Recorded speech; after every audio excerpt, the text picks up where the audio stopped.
The United Nations General Assembly is just beginning a session which is expected to last until 1 p.m. Eastern Time this afternoon, and they have invited the New York City mayor to address them today as they discuss the issue of terrorism. Eliminate international terrorism, to hear the views of member states in order to find effective means to combat international terrorism.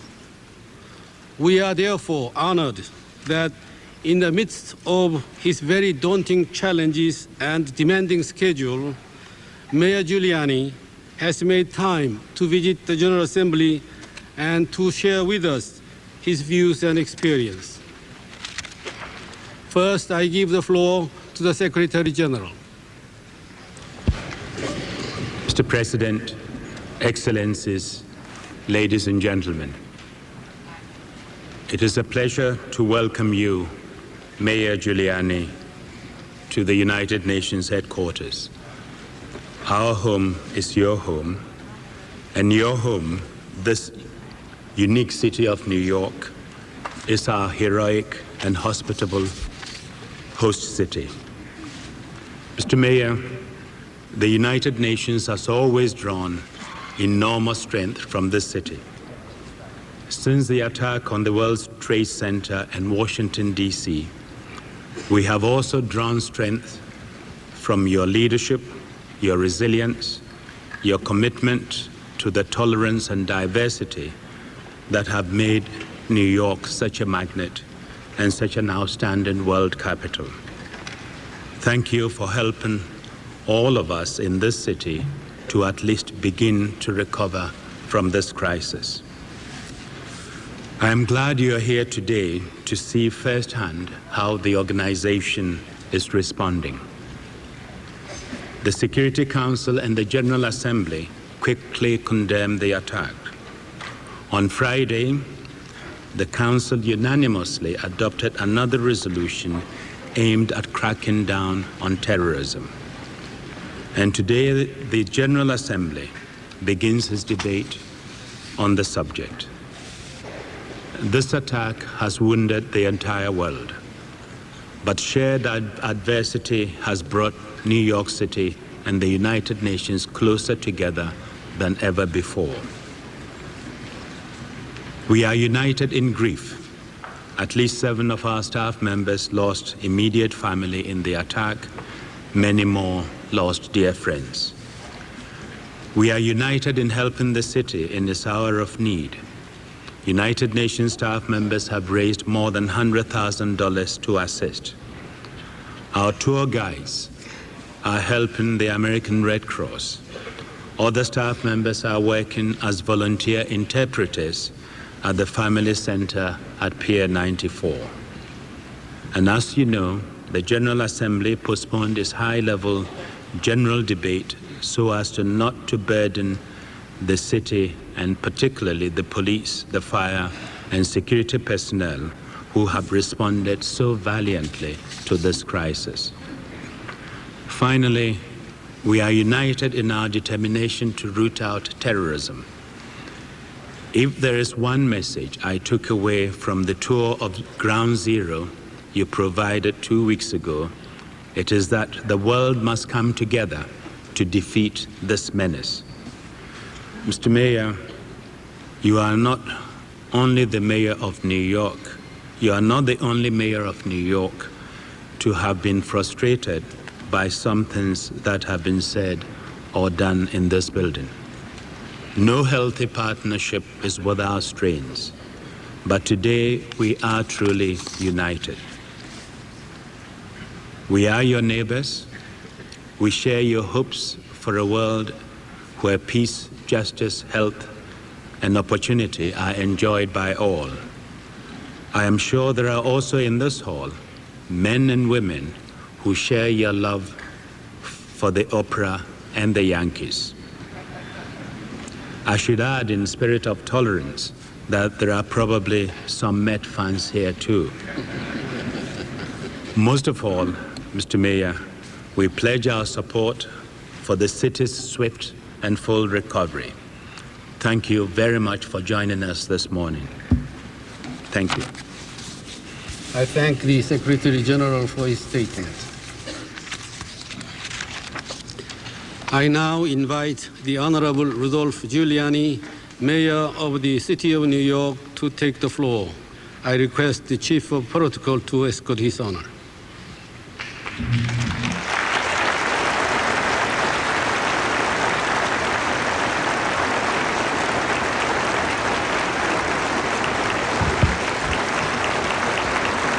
Thank you.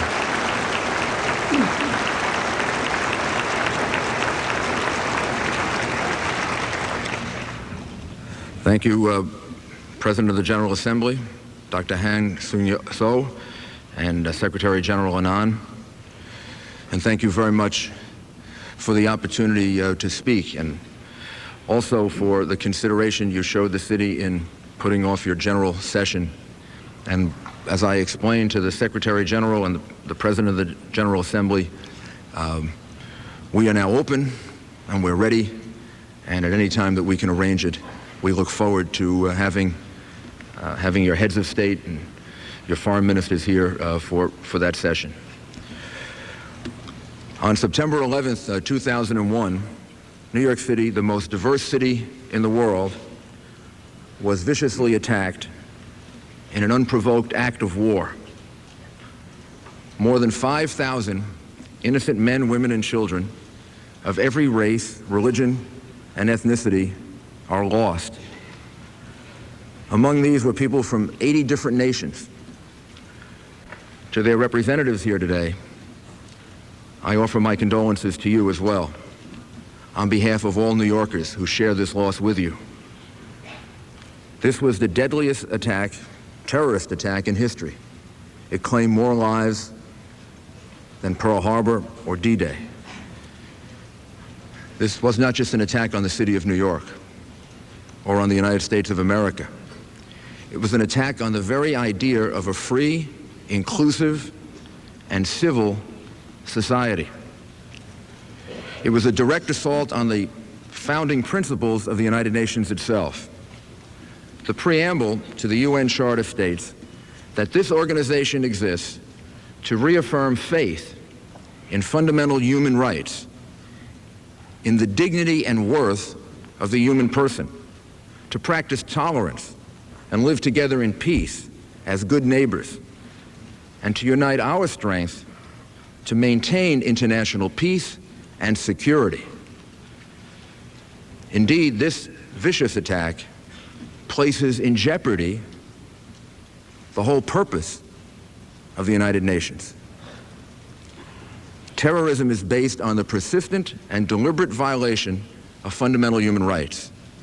With bullets and bombs, and now with hijacked airplanes, terrorists deny the dignity of human life. Terrorism preys particularly on cultures and communities that practice openness and tolerance. Their targeting of innocent civilians mocks the efforts of those who seek to live together in peace as neighbors. It defies the very notion of being a neighbor. This massive attack was intended to break our spirit. Has not done that. It's made us stronger, more determined, and more resolved. The bravery of our firefighters, our police officers, our emergency workers, and civilians we may never learn of, in saving over 25,000 lives that day and carrying out the most effective rescue operation in our history, inspires all of us. I'm very honored to have with me as their representatives the Fire Commissioner of New York City, Tom Von Essen. Tom, please stand up.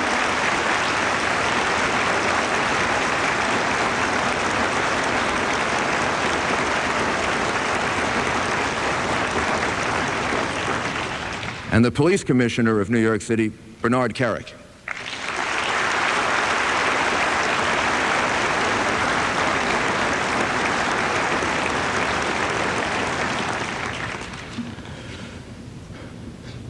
The determination, resolve, and leadership of President George W. Bush has unified America and all decent men and women around the world.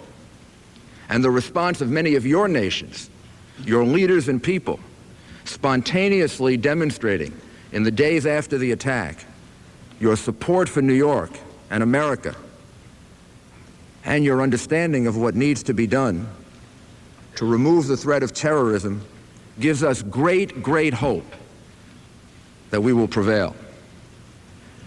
The strength of America's response, please understand, flows from the principles upon which we stand. Americans are not a single ethnic group. Americans are not of one race or one religion. We're defined as Americans by our beliefs, not by our ethnic origins, our race, or our religion. Our belief in religious freedom, political freedom, economic freedom, that's what makes an American. Our belief in democracy, the rule of law, and respect for human life. That's how you become an American.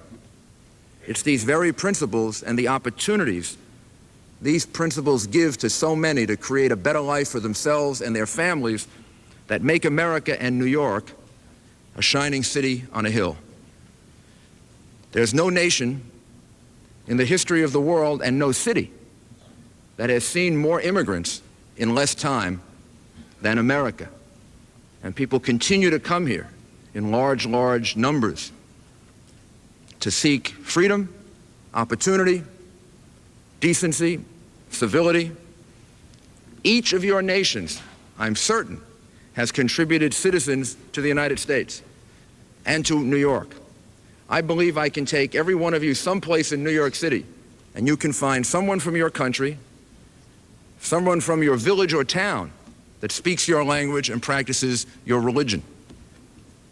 In each of your lands, there are many who are Americans in spirit by virtue of their commitment to our shared principles.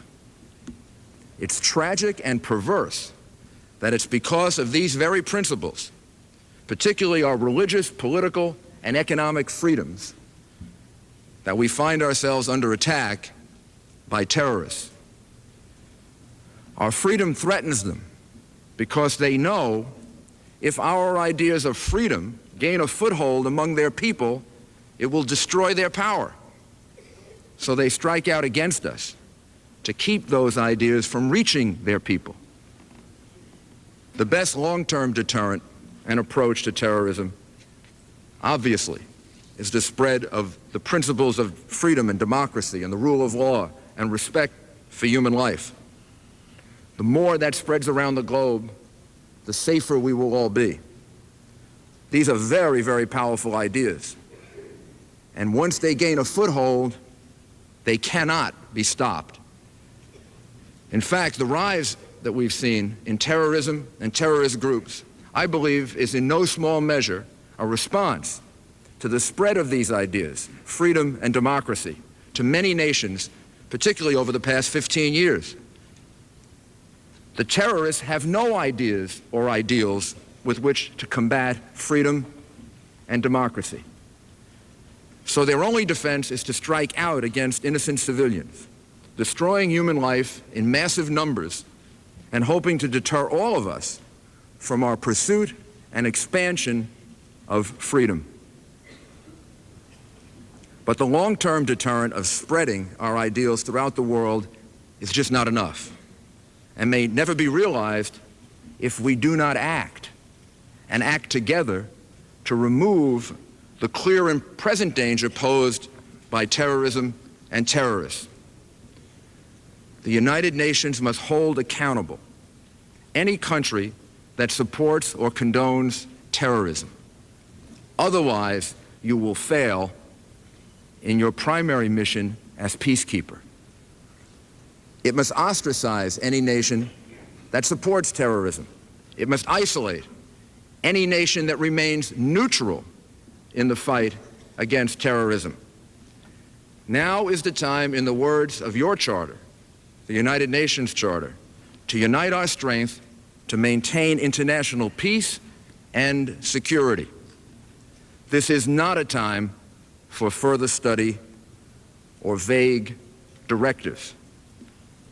The evidence of terrorism's brutality and inhumanity, of its contempt for life and the concept of peace, is lying beneath the rubble of the World Trade Center, less than 2 miles from where we meet today. Look at that destruction, that massive, senseless, cruel loss of human life. And then I ask you to look in your hearts and recognize that there is no room for neutrality on the issue of terrorism. You're either with civilization or with terrorists. On one side is democracy, the rule of law, and respect for human life. On the other is tyranny, arbitrary executions, and mass murder. We're right and they're wrong. It's as simple as that. And by that I mean that America and its allies are right about democracy, about religious, political, and economic freedom. And the terrorists are wrong, and in fact evil, in their mass destruction of human life in the name of addressing alleged injustices. Let those who say that we must understand the reasons for terrorism come with me to the thousands of funerals we're having in New York City, thousands, and explain those insane, maniacal reasons to the children who will grow up without fathers and mothers, and to the parents who have had their children ripped from them for no reason at all. Instead, I ask each of you to allow me to say at those funerals that your nation stands with America in making a solemn promise and pledge that we will achieve unconditional victory over terrorism and terrorists. There's no excuse for mass murder, just as there's no excuse for genocide.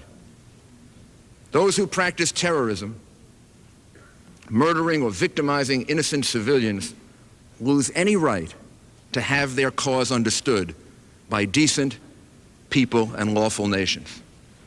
On this issue, terrorism, the United Nations must draw a line. The era of moral relativism between those who practiced or condone terrorism and those nations who stand up against it must end. Moral relativism doesn't have a place in this discussion and debate. There's no moral way to sympathize with grossly immoral actions. And by so doing, and by trying to do that, unfortunately, a fertile field has been created in which terrorism has grown. The best and most practical way to promote peace is to stand up to terror and intimidation. The Security Council's unanimous passage of Resolution 1373, adopting wide-ranging anti-terrorism measures into the international community, is a very good first step. It's necessary to establish accountability for the subsidizing of terrorism. As a former United States attorney, I am particularly encouraged that the United Nations has answered President Bush's call to cut terrorists off from their money and their funding. It's enormously important.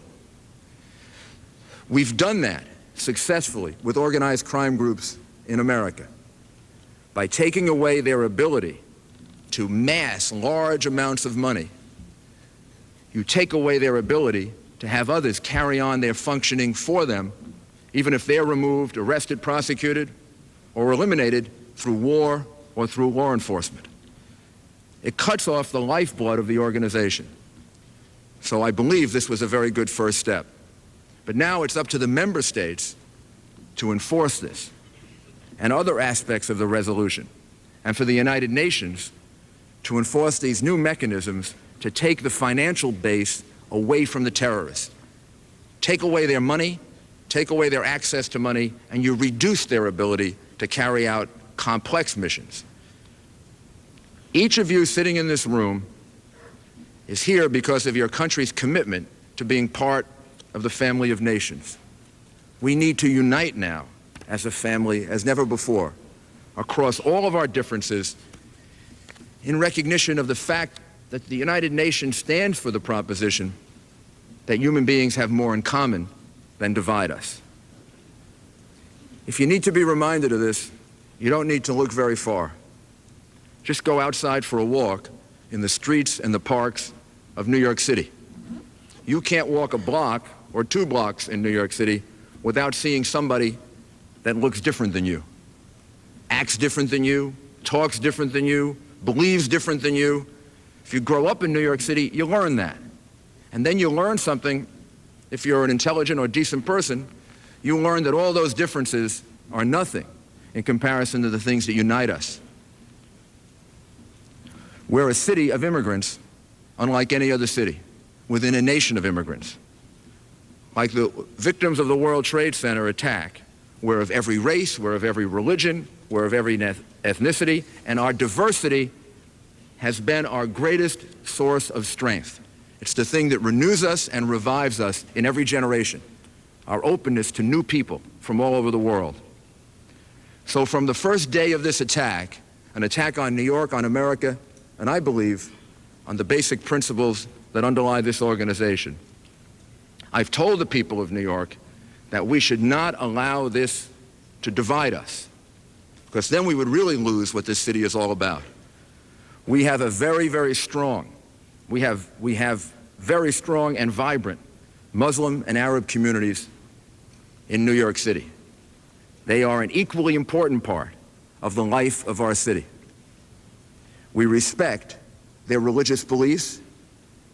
We respect everyone's religious beliefs. That's what America is about. That's what New York City is all about. I've urged New Yorkers not to engage in any form of group blame or group hatred.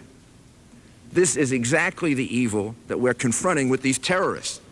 And if we're going to prevail over them, over terror, then our ideals and principles and values must transcend all forms of prejudice. This is a very important part of the struggle against terrorism. This is not a dispute between religions or ethnic groups.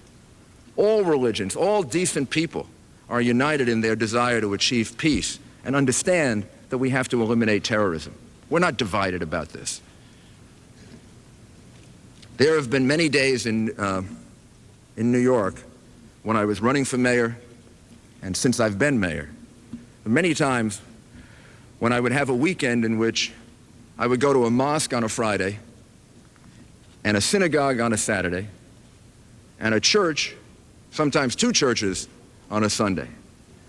And by the time I finished, I would say to myself, I know that we're getting through to God. We're talking to him in every language that he understands. We're using every liturgy that exists. And I know we're getting through to the same God. We may be doing it in slightly different ways. God is known by many different names and many different traditions, but identified by one consistent feeling: love. Love for humanity, particularly love for our children. Love does eventually conquer hate. I believe that. I'm sure you do. But it also needs our help. Good intentions alone are not enough to conquer evil. Remember British Prime Minister Neville Chamberlain, who, armed only with good intentions, negotiated with the Nazis and emerged hopeful that he had achieved peace in his time. Hitler's wave of terror was only encouraged by these attempts at appeasement. At the cost of millions of lives, we learned that words alone, although important, are not enough to guarantee peace. It is action alone that counts. For the United Nations and individual nations, decisive action is needed to stop terrorism from ever orphaning another child. That's for nations. For individuals, the most effective course of action they can take to aid our recovery is to be determined to go ahead with their lives. We can't let terrorists change the way we live. Otherwise, they will have succeeded. In some ways, the resilience of life in New York City is the ultimate sign of defiance to terrorism. We call ourselves the capital of the world. in large part because we're the most diverse city in the world, and we're the home of the United Nations. So that spirit of unity amid all our diversity has never, ever been stronger. On Saturday night, I walked through Times Square. It was crowded, it was bright, it was lively. Thousands of people were visiting from all parts of the United States and all parts of the world. And many of them came up to me, and they shook my hand and patted me on the back and said, "We're here because we want to show our support for the city of New York." And that's why there's never been a better time to come to New York City. I say to people across the country and around the world, if you were planning to come to New York sometime in the future, come here now. Come to enjoy our thousands of restaurants and museums and sporting events and shopping and Broadway.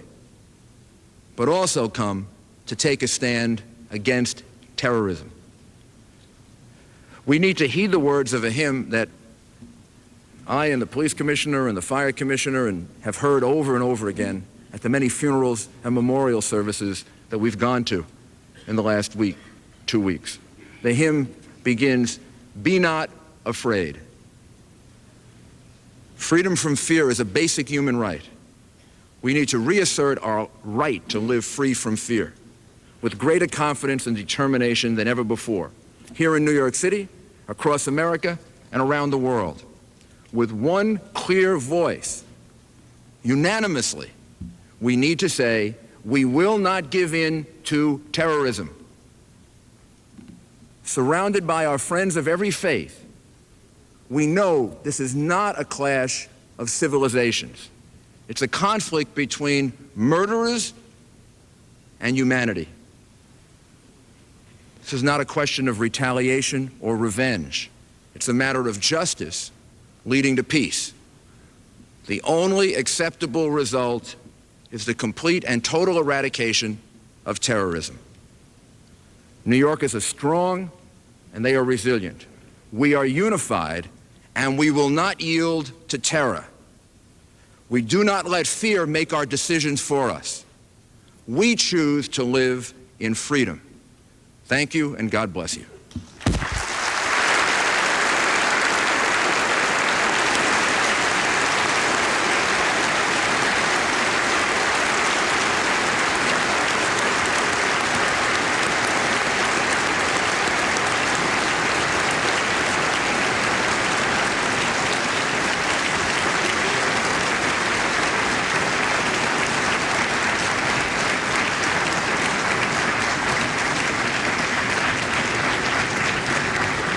I thank Mayor Giuliani for his statement.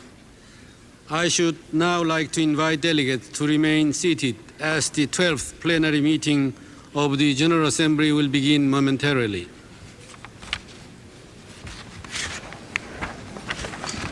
Should start, I think. The 12th plenary meeting of the General Assembly is called to order.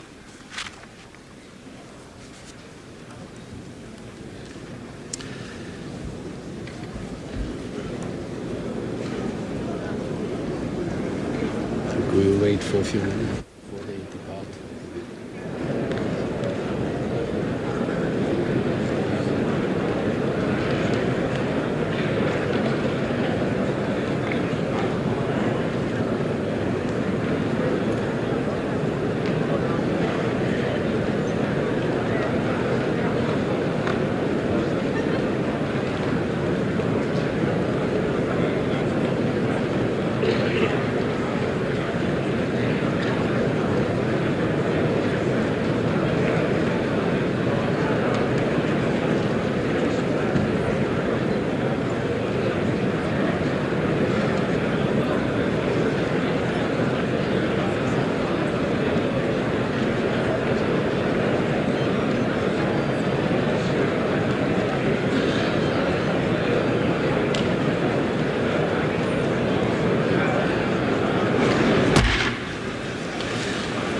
The General Assembly will begin its consideration of Agenda Item 166, entitled Measures to Eliminate International Terrorism. Members will recall that at its third plenary meeting on 14 September 2001, the General Assembly decided to hold the initial debate on this item in the plenary on the understanding that the consideration of the technical aspects of the item will remain in the Sixth Committee. In connection with this item, the report of the Secretary General has been circulated in document A/56/160 and corrigendum. 1. I would first like to make a brief statement of my own. We meet today almost 3 weeks after the worst terrorist assault in the history of the world. I know I speak for all of us in conveying once again my deepest sympathy and condolences to the families and loved ones of the more than 6,000 innocent victims. As stated in Security Council Resolution 1368 of 12 September and reaffirmed by Resolution 1373 of 28 September, these vicious attacks, unprecedented in scale and brutality, pose a direct threat to international peace and security. More than that, these actions were aimed not just at physical targets, but indeed at the very structure of the civilized values, peace, freedom, tolerance, and human rights around which the international community is organized. The General Assembly responded to this challenge with alacrity and spoke in strong and unmistakable tones.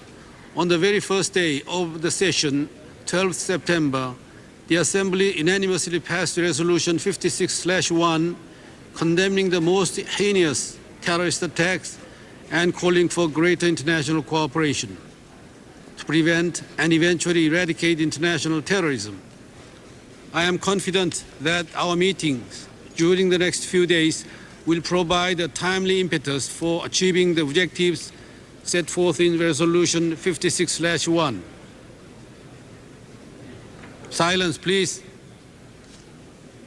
In fact, the issue of the international terrorism has been on the agenda of the General Assembly for many years. An important step was taken in 1994 when the Assembly adopted the Declaration on Measures to Eliminate International Terrorism. In 1996, the Assembly adopted a declaration to supplement the 1994 declaration and established an ad hoc committee to address the issue.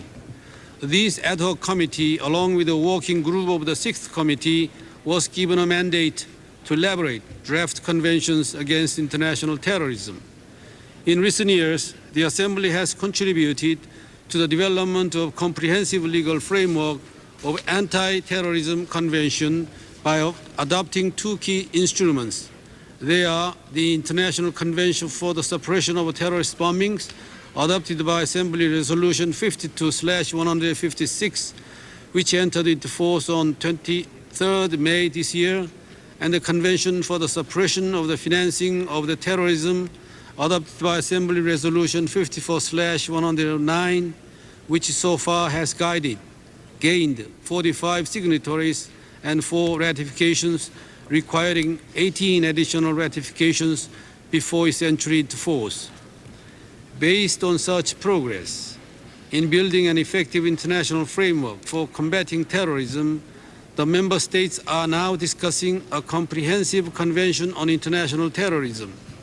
This convention, once finalized, along with the existing 12 anti-terrorist conventions dealing with various aspects of terrorism, will greatly enhance the ability of the international community to combat terrorism in all its forms.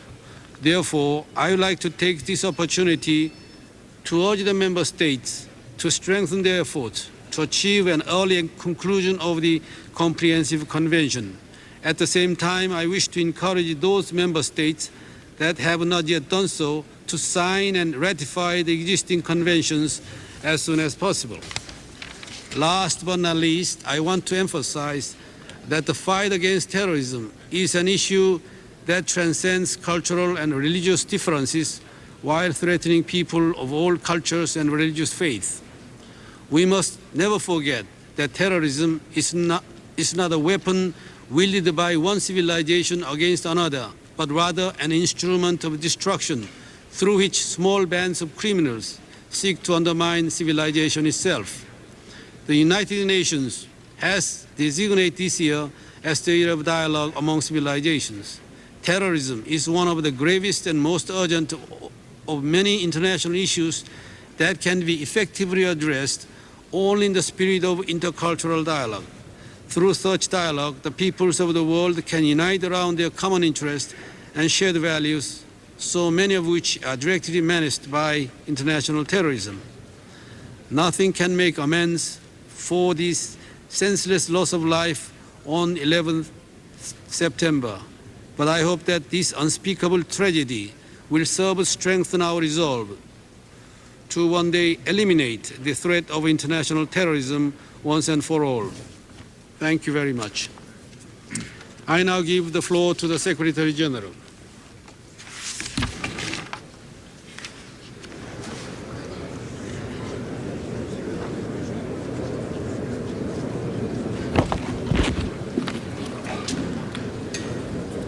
Mr. President, distinguished delegates, ladies and gentlemen, on Friday night, the Security Council adopted unanimously a broad resolution aimed at targeting terrorists and those who harbor, aid, or support them.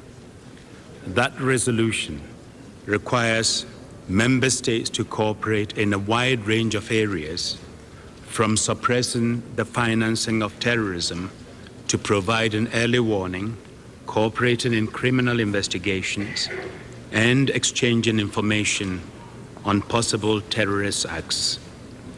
I applaud the Council for acting so swiftly to enshrine in law the first steps needed to carry this fight forward with new vigor and determination. Now all member states must make greater efforts to exchange information about practices that have proved effective and lessons that have been learned in the fight against terrorism, so that a global standard of excellence can be set. The implementation of this resolution will require technical expertise at the national level. I encourage states that can offer assistance in this regard to do so, and do so generously and without delay. Thus far, the international community has been able to act with unprecedented speed and unity. On 12th September, both the General Assembly and the Security Council adopted strong resolutions condemning the attacks and calling on all states to cooperate in bringing the perpetrators to justice. Now, a second and more detailed resolution has been adopted by the Security Council, building swiftly on the first. Today, this August Assembly meets to deliberate its own response to the events of 11 September. The reason for this response and unprecedented unity is clear. The terrorist attacks against the United States, resulting in the deaths of some 6,000 people from 80 countries, were acts of terrible evil which shocked the conscience of the entire world. But out of evil can come good. Paradoxically, these vicious assaults on our common humanity have had the effect of reaffirming our common humanity. The very heartlessness and callous indifference to the suffering and grief caused to thousands of innocent families has brought a heartfelt response from millions of ordinary people all over the world in many different societies. The task now is to build on that wave of human solidarity, to ensure that momentum is not lost, to develop a broad, comprehensive, and above all, sustained strategy to combat terrorism and eradicate it from our world. This important meeting of the General Assembly has a critical role to play in this. It must not be merely symbolic. It must signal the beginning of immediate, practical, and far-reaching changes in the way this organization and its member states act against terrorism. Today, the shock of this crime has united the world. But my dear friends, if we are to prevent such crimes from being committed again, we must stay united as we seek to eliminate terrorism. In this struggle, there is simply no alternative to international cooperation. Terrorism will be defeated if the international community summons a will to unite in a broad coalition, or it will not be defeated at all. The United Nations is uniquely positioned to serve as a forum for this coalition and for the development of those steps governments must now take separately and together to fight terrorism on a global scale. The global reaction to the attacks should give us courage and hope that we can succeed in this fight. The sight of people gathering in cities in every part of the world, from every religion, to mourn and to express solidarity with the people of the United States proves more eloquently than any words that terrorism is not an issue that divides humanity, but one that unites it. We are in a moral struggle to fight an evil that is anathema to all faiths. Every state and every people has a part to play. This was an attack on humanity, and humanity must respond to it as one. The urgent business of the United Nations must now be to develop a long-term strategy in order to ensure global legitimacy for the struggle ahead. The legitimacy that the United Nations conveys can ensure that the greatest number of states are able and willing to take the necessary and difficult steps, diplomatic, legal, and political, that are needed to defeat terrorism. Excellencies, the member states that you represent have a clear agenda before them. It begins with ensuring that the 12 conventions and protocols on international terrorism already drafted and adopted on the United Nations auspices are signed, ratified, and implemented without delay by all states. 2 of these conventions in particular can strengthen the fight against terrorism. First, the International Convention for the Suppression of Terrorist Bombings, which entered into force on 23 May this year. And second, the 1999 Convention for the Suppression of the Financing of Terrorism, which so far has 44 signatories and 4 ratifications. It requires 18 additional ratifications to enter into force, and I hope it will now be seen as a point of honor for member states to ratify this vital convention as soon as possible. While no one imagines that these conventions, even when implemented, will end terrorism on their own, they are part of the legal framework needed for this effort. I wish to propose to all member states that they make it their first order of business during the general debate to sign all the conventions on terrorism and pledge to work for their ratification and implementation without delay. It will also be important to obtain agreement on a comprehensive convention on international terrorism. In the post-11 September era, no one can dispute the nature of terrorist threat nor the need to meet it with a global response. I understand there are outstanding issues which until now have prevented agreement on the convention. Some of the most difficult issues relate to the definition of terrorism. I understand and accept the need for legal precision. But let me say frankly that there is also a need for moral clarity. There can be no acceptance of those who will seek to justify the deliberate taking of innocent civilian life, regardless of cause or grievance. If there is one universal principle that all peoples can agree on, surely it is this. Even in situations of armed conflict, the targeting of innocent civilians is illegal, as well as morally unacceptable. And yet, as I have stated in my 2 reports on the protection of civilians in armed conflict, civilian populations are more and more often deliberately targeted.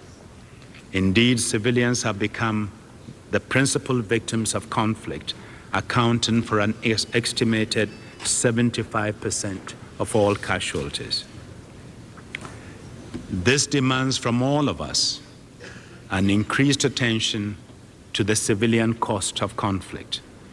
It requires member states to live up to their responsibilities under international law. They must deal firmly with the reality of armed groups and other non-state actors who refuse to respect common principles of human dignity. Mr. President, it is hard to imagine how the tragedy of 11 September could have been worse. Yet, the truth is that a single attack involving a nuclear or biological weapon could have killed millions. While the world was unable to prevent the 11 September attacks, there is much we can do to help prevent future terrorist acts carried out with weapons of mass destruction. The greatest danger arises from a non-state group or even an individual acquiring and using a nuclear, biological, or chemical weapon. Such a weapon could be delivered without the need for any missile or any other sophisticated delivery system. In addition to measures taken by individual member states, we must now strengthen the global norm against the use or proliferation of weapons of mass destruction. This means, among other actions, redoubling efforts to ensure the universality, verification, and full implementation of key treaties relating to weapons of mass destruction, including those outlawing chemical and biological weapons and the Nuclear Non-Proliferation Treaty. Promoting cooperation among international organizations dealing with these weapons. Tightening national legislation over exports of goods and technologies needed to manufacture weapons of mass destruction and their means of delivery. And developing new efforts to criminalize the acquisition or use of weapons of mass destruction by non-state groups. In addition, we need to strengthen controls over other types of weapons that pose grave dangers through terrorist use. This means doing more to ensure a ban on the sale of small arms to non-state groups, making progress in eliminating landmines, improving the physical protection of sensitive industrial facilities, including nuclear and chemical plants, and increase vigilance against cyber terrorist threats. My dear friends, as we summon the will and the resources to succeed in the struggle against terrorism, we must also care for all the victims of terrorism, whether they are the direct targets or other populations who will be affected by our common effort. That is why I have launched an alert to donors about the potential need for much more generous humanitarian assistance to the people of Afghanistan. This appeal is only the most urgent part of our determination to continue to care for those suffering from poverty, disease, conflict around the world. The work of the United Nations in promoting development, resolving long-standing disputes, and fighting ignorance and prejudice are even more important today than they were before 11 September. The victims of the attacks on 11 September were first and foremost the innocent civilians who lost their lives and their families who now grieve for them. But peace, tolerance, mutual respect, human rights, and rule of law, and the global economy are all among the casualties of the terrorist acts. In conclusion, let me say that repairing the damage done to the fabric of the international community, restoring trust among peoples and cultures will not be easy. But just as a concerted international response can make the work of terrorists much harder to accomplish, so should the unity born out of this tragedy bring all nations together in defense of the most basic right, the right of all peoples to live in peace and security. This is a challenge before us as we seek to eliminate the evil of terrorism. Thank you very much.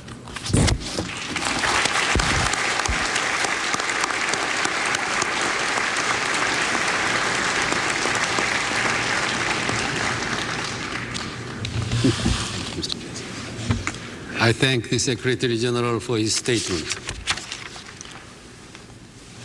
I should like to inform members that in a letter dated 28 September 2001, addressed to the President of the General Assembly, the permanent representative of Greece to the United Nations, in his capacity as chairman of the group of Western European and other states for the month of September, request that the General Assembly hear in plenary meeting a statement by the observer of Switzerland in the debate on agenda item 166, that is measures to eliminate international terrorism. In view of the importance attached to the issue under discussion, it is proposed that the General Assembly should take a decision on that request. May I take it that there is no objection to the proposal to hear a statement by the observer of Switzerland in the debate on this item? So decided.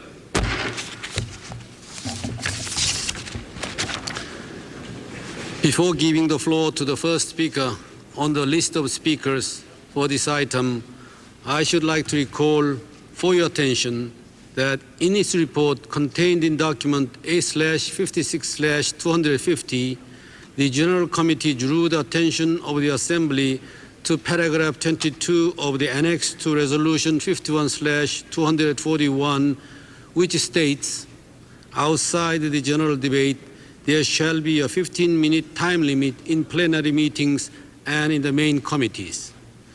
As distinguished delegates may know by now, there are at this point 156 speakers already inscribed on the list for this item. In order that we may hear all the speakers in good time and to avoid meetings at late nights, it will be most helpful if speakers will do their utmost to limit their statements to less than 15 minutes and preferably to 10 minutes. This will facilitate our consideration of this item in a timely manner and maintain our program of work for this week. I honestly ask for your cooperation. May I also remind you that the ringing of the cellular phones in the hall disturbs the proceedings of the plenary. Therefore, I would like to advise you once again to turn off or to move to a courtesy mode of the cellular phones. I now give the floor to His Excellency Mr. Francisco Aguirre Sacasa, Minister for Foreign Affairs of Nicaragua.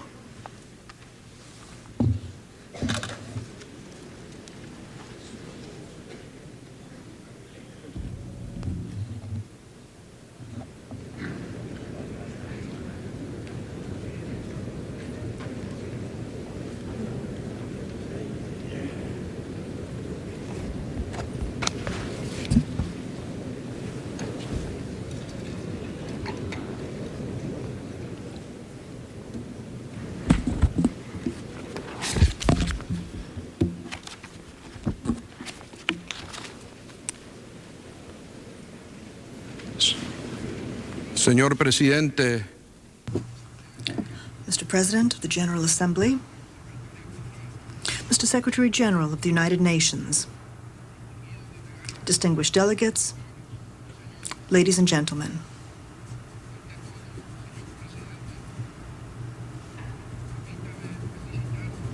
May I, first of all, congratulate you, Mr. President, on your election as President of the 56th session of the General Assembly. I'm certain that your personal capabilities and professional competence will successfully guide us during this session. At the same time, I wish to express our appreciation and gratitude to the Republic of Korea for its profound friendship with Nicaragua. I also wish to commend your predecessor, Mr. Harri Holkeri of Finland, for the excellent work that he accomplished during the last session. Likewise, I wish to pay tribute to the Secretary General, Mr. Kofi Annan, who has been re-elected to a second mandate, thanks to his dedication and the great talent with which he has directed our organization. Mr. President, in the midst of the wind and rain, last night I walked on some of the streets of this great metropolis, which has been struck but not destroyed by the events of 11 September. I also saw one of the walls of lamentation in a subway station that the population has spontaneously built up in order to remember the thousands of persons killed. For the first time, I truly understood and truly felt the immensity and the horror of 11 September and the imperative need to prevent events such as this from recurring. Ambassador Negroponte, please be assured that the people and the government of Nicaragua share the grief of the people and the government of the United States, and that we completely stand by you. We are prepared to do everything within our humble means to eliminate forever this scourge of terrorism. A few moments ago, Mr. President, we listened to the moving words of the Honorable Rudolph Giuliani, who personifies the invincible spirit, not only of New York, but of all the people of the United States of America. His outstanding work in the recent emergency deserves our highest recognition, just as do the brave members of the fire department, the police department, and the rescue teams for their exemplary determination and for the ultimate sacrifice. The eyes of the world were fixed on this city, watching almost live all of the tragedy of September 11. I myself was in Lima in a meeting of the foreign ministers of our hemisphere when those savage events were engraved in my memory forever. I will always remember the courage and the devotion with which the people of the United States and especially the New Yorkers, have faced this tragedy in which over 6,000 innocent people lost their lives, including hundreds of Central Americans. And some of those lost their lives while fighting heroically to save other lives. The gravity of these criminal acts has imposed on us new and greater challenges which we must face united. In this respect, Nicaragua considers that all the members of the United Nations must apply a coordinated strategy that will make us effective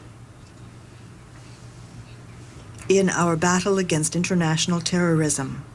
We must be aware that we now face a common enemy, an enemy that operates clandestinely, in cowardly fashion, but with great sophistication, an enemy frequently linked to other international crimes, such as drug trafficking, money laundering,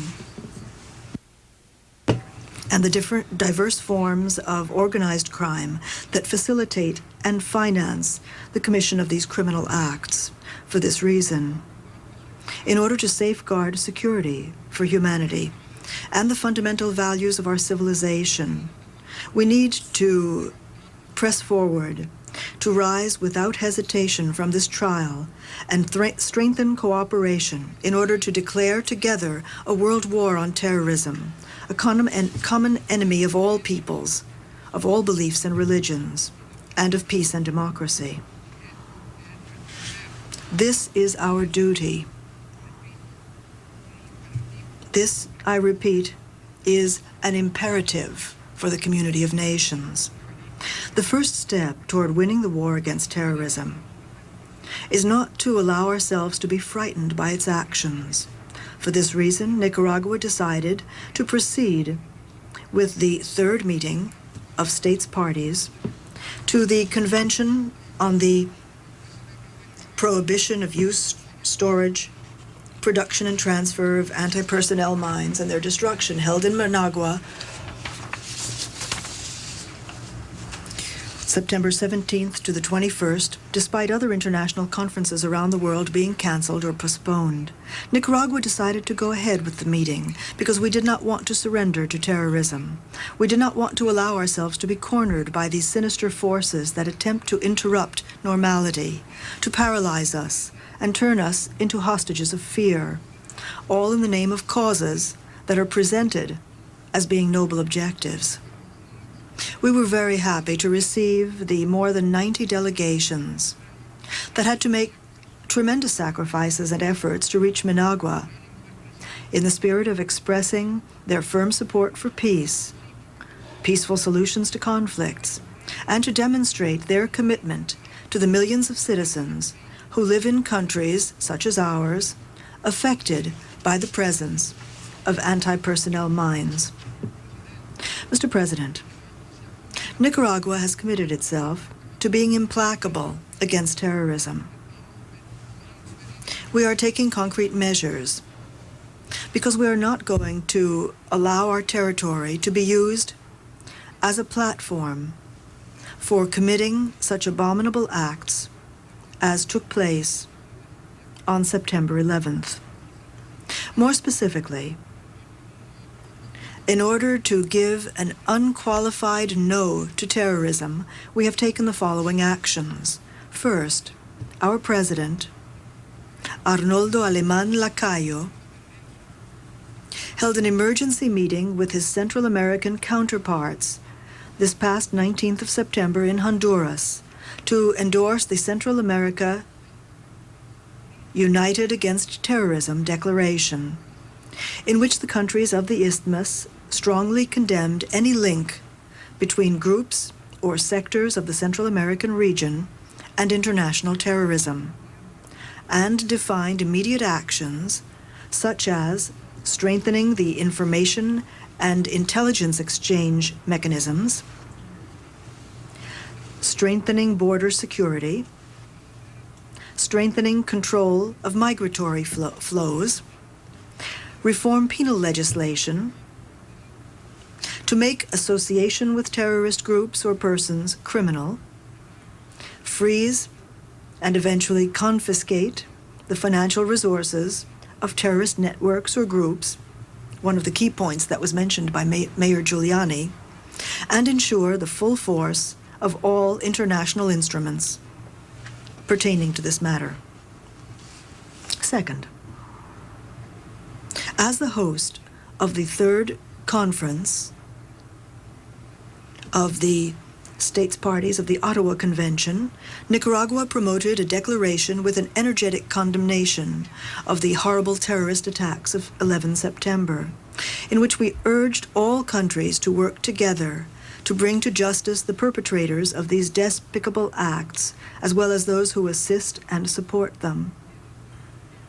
We also appealed to the international community to augment the efforts to frustrate terrorism through an increase in cooperation and the full implementation of international conventions and Security Council resolutions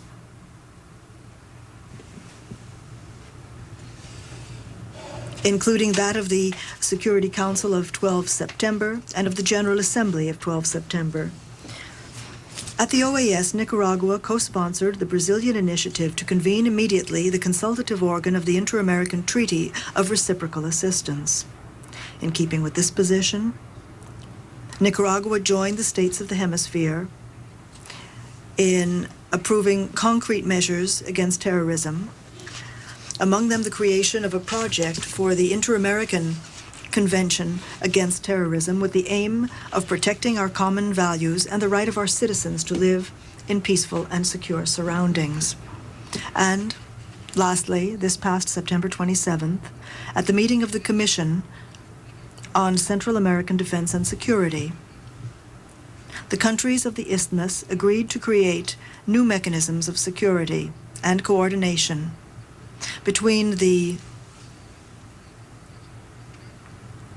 armed forces and police institutions of Central America in order to present a united front against terrorism. Mr. President, I wish to recall that the ideal that brings us together in this headquarters is none other than to combine our efforts for the benefit of humanity to eradicate the terrorist threat. There's no doubt that this evil has advanced in its use of more destructive forms. But we cannot allow more innocent human beings to perish. We cannot allow terrorists to sow desperation, fear, and anxiety. For this reason, as you, Mr. Secretary General, recently affirmed, the United Nations and the international community must have the courage to acknowledge that just as there are common objectives, there are common enemies. In this scenario, there's no room to be neutral.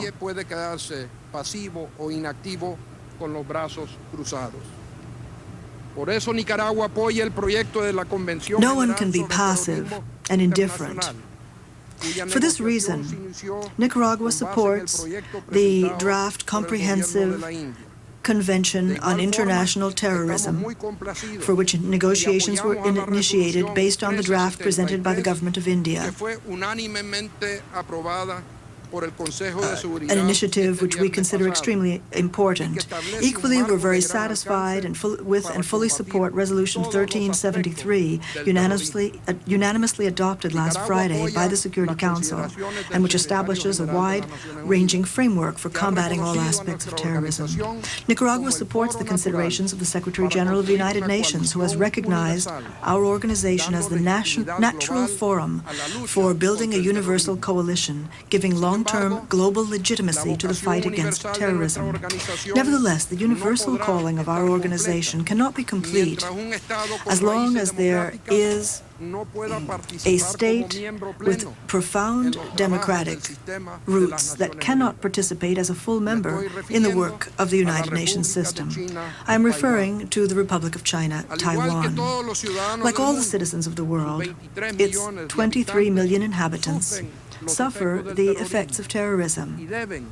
en el seno de las Naciones and Unidas should, sumar sus experiencias in the United Nations, add y sus acciones their own voice, their own experience, technology, and actions to the universal efforts against these acts that threaten world peace and the security of all peoples. Señor Presidente, Mr. President, permítame referirme a los esfuerzos que ha venido may desarrollando I mi refer país to the efforts that my own country has undertaken to build a political system based on the values of full respect for democracy, leaving behind the culture of violence as a means of resolving our differences. En este sentido, In this respect, I would like to emphasize that the next presidential election to be held in my country on November 4th will be the third consecutive free and democratic presidential election in our history, giving evidence once again of the growing political maturity of the Nicaraguan people and their firm desire to continue the destiny of the nation on the path of democracy. We have initiated the preparations for these elections with the certainty that they will be an extremely important step in the strengthening of our young democracy. Nevertheless, to ensure the transparency and credibility of this process, we have invited many of the countries represented here to send electoral observer missions to this election. This morning, I wish to reiterate this invitation and thank those countries that have already decided to send electoral observers to share this civic exercise with the Nicaraguans. Mr. President, in conclusion, Nicaragua, which has been the victim of war with its sequel of pain and suffering, shares and feels the mourning of the families of the victims of 11 September. And we harbor the hope that with their unshakable faith in the future, they will be able to recover from this tragedy. The cold-blooded killing of many innocent people and the wave of terror caused throughout the world by these terrorists show us the need to fight united against this scourge. We must, I repeat, declare a world war on terrorism. Our objective, our inspiration, our goal should be joint action in the framework of our universal organization in order not to allow any space, any negotiation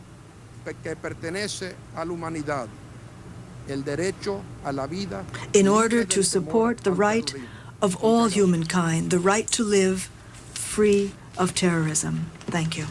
I thank the Foreign Minister of Nicaragua for his statement and also his kind words addressed to me and my country. I now give the floor to the representative of the United States of America.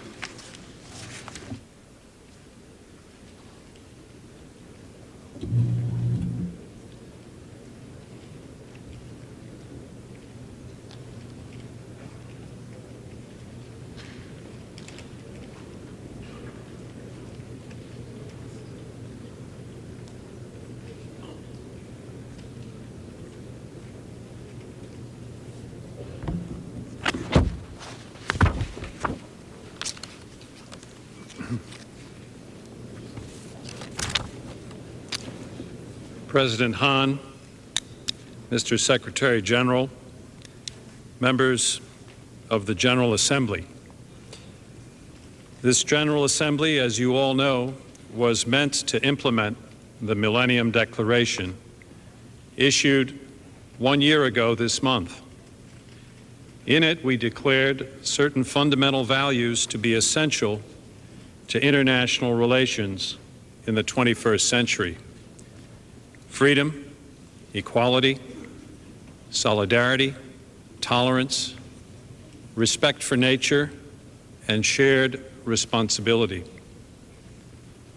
Each of you has stood in my place, making your first remarks to the General Assembly. So I'm sure you can well understand how pleased I would have been to address these inspiring themes. With the breach between the U.S. Congress and the President over how to best support the United Nations now healed, I could have used my time with you this morning to describe the United States' renewed commitment to a world reborn in the spirit of peace and cooperation. That is a speech I am committed to deliver, I assure you, but not today.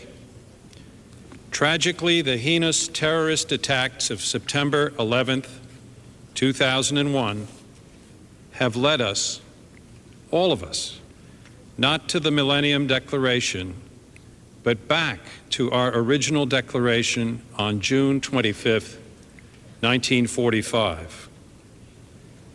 We expressed our political will then in terms that were firm and clear, and I would be hard-pressed to improve upon them. But if I may add a single word to the preamble of the charter of this great body, let me say that we, the peoples of the United Nations, remain determined to save succeeding generations from the scourge of war. The barbarities of September 11th, the unspeakable loss of life, the destruction of the World Trade Center, the suicidal flight into the walls of the Pentagon, the horrifying crash of a commercial airliner in a field in Pennsylvania were very different from the scourge of war our predecessors knew and pledged to end. But they were acts of war nonetheless. And as President Bush has said, we will meet this violence with justice that is patient.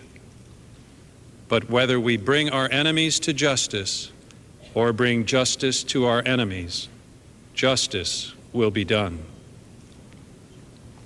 Ladies and gentlemen, on September 11th, the world witnessed the final transformation of terror from agony to crisis.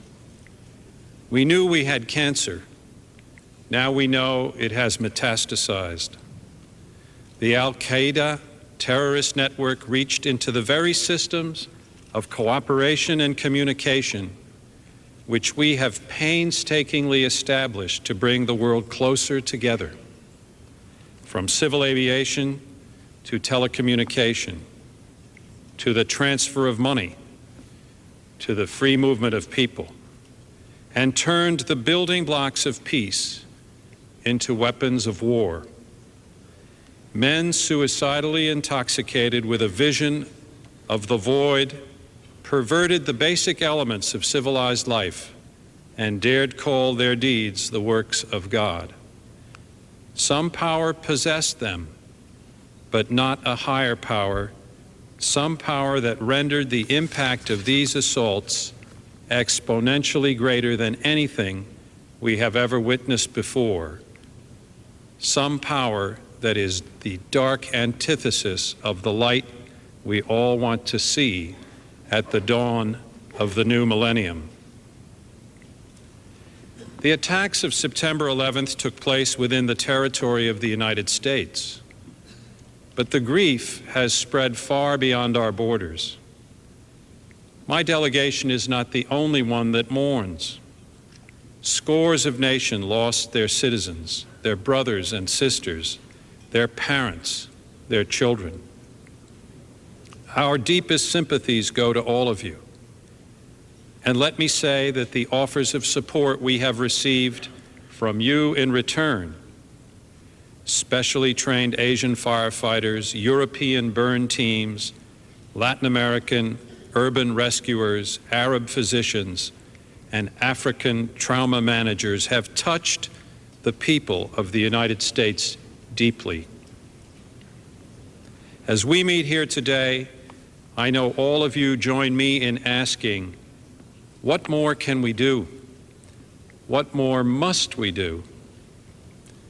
Despite the urgency and anger we feel, some answers to those questions will take time in coming. September 11th, after all, is only a few weeks past. But more than time, and this is the heart of my message to you today, the answers to those questions will require the sustained application of political will, a vital commitment to one another that infuses all of the measures we take today and will give us the courage to undertake unforeseeable actions tomorrow. I know we can muster that political will because the General Assembly and the Security Council both showed it in their swift resolutions of September 12th, an unprecedented manifestation of our collective outrage and condemnation. The struggle we face will be lengthy. Its progress will be erratic.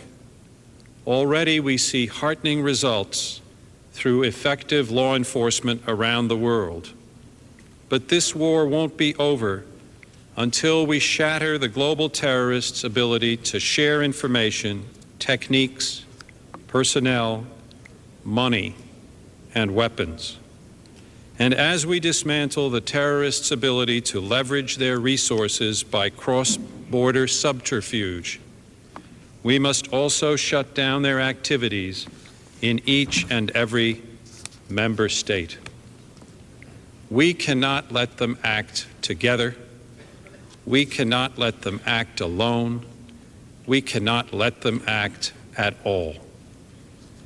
3 days ago, the Security Council spelled out our immediate tasks in Resolution 1373. It is an urgent call to action. All of us must emphasize to our governments the critical need to implement the measures it mandates. Resolution 1373 goes to the heart of how terrorism operates. It will deny the terrorists financing, safe haven, and other forms of support. The Security Council itself will closely monitor its implementation. Yes, Resolution 1373 will impose on all of us the highest standards of vigilance. But vigilance is the price of freedom. And freedom, the first value of the new millennium, is worth the price of vigilance and more. President Bush has made our policy clear. We will direct every resource at our command, every means of our diplomacy, every tool of intelligence, every instrument of law enforcement, every financial influence, and every necessary weapon of war to the disruption and to the defeat of the global terror network. The United States, like all members, has the right to defend itself. But we do not feel alone in our struggle, and we are not proceeding alone. In this great house of nations, we have many friends. We know that. We also know that the war we wage is not a battle against Islam. The terrorists we confront cannot deceive us by attempting to wrap themselves in Islam's glorious mantle. Islam's great leaders and scholars tell us otherwise. Our own history and experience tell us otherwise. We helped defend Muslims in Kuwait. We helped defend Muslims in Bosnia and Kosovo. We remain the largest single provider of humanitarian aid to Afghanistan. There are over 1,200 mosques and 2 million Muslims in the United States, and their faith is a gift we revere and cherish. So we must be prepared to repeat again and again the simple truth. There is no division between the United States and Islam. The division that exists is between the civilized world and terror, between the rule of law and the chaos of crime, between a world at peace and a world in peril. Mr. President, Mr. Secretary General, esteemed colleagues, I have spent my adult life as a diplomat, much of the time abroad, but I lived here in New York from childhood until I was 21. I lived here during World War II. I lived here during the Korean War. And I lived here during some of the worst moments of the Cold War. During those difficult times, we New Yorkers came to believe we had a special relationship with the world through the vision of men like Churchill and Roosevelt, Hammarskjöld and U Thant. What they dreamed and what they built right here in my hometown was an institution that rejected conflict and embraced cooperation. Now our spirit of cooperation is going to be tested. In the months and perhaps years ahead, we often will be frustrated, we often will be disappointed. But you too live in the city where the tragedy was greatest. You too have seen this disaster with your own eyes. And you know there is no way to prevent such a thing happening again unless we make common cause. Justice demands that global terrorism be silenced so that the Millennium Declaration of the United Nations can be heard. Through shared responsibility, the last of the Millennium Declaration's fundamental values, I am sure that goal will be achieved. Thank you very much.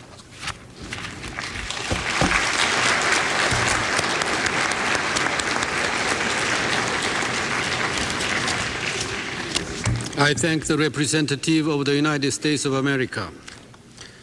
I now give the floor to the representative of Belgium, who will speak on behalf of the European Union.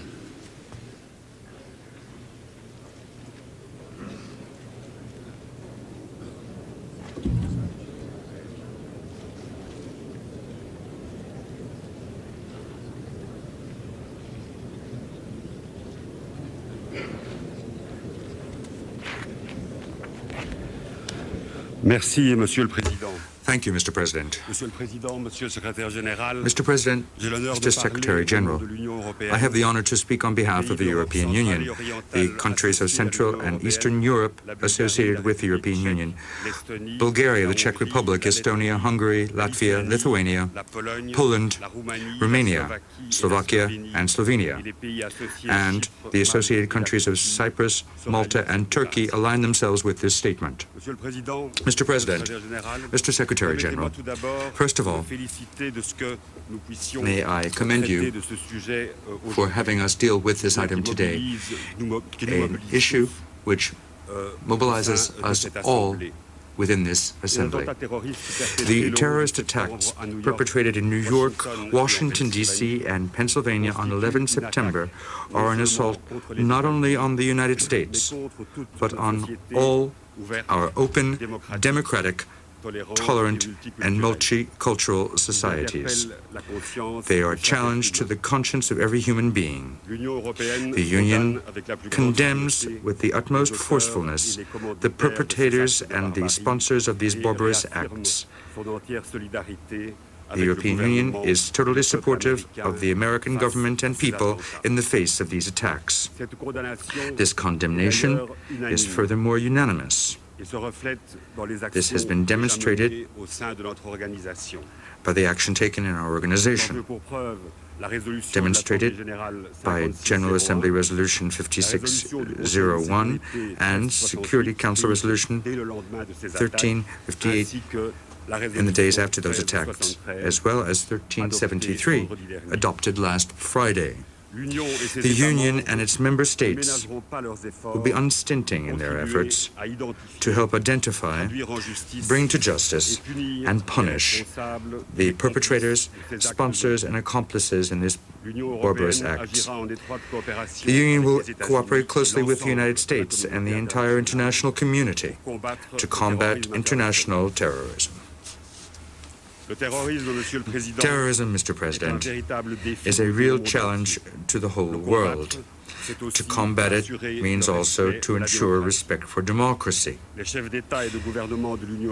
heads of state and government of the European Union, which met on the 21st of September in an extraordinary session, decided that the fight against terrorism will more than ever be a priority objective of the European Union. The Union will step up its action against terrorism through a coordinated and interdisciplinary approach, embracing all Union policies. It will ensure that that approach is reconciled with respect for fundamental freedoms, which form the basis of our civilization.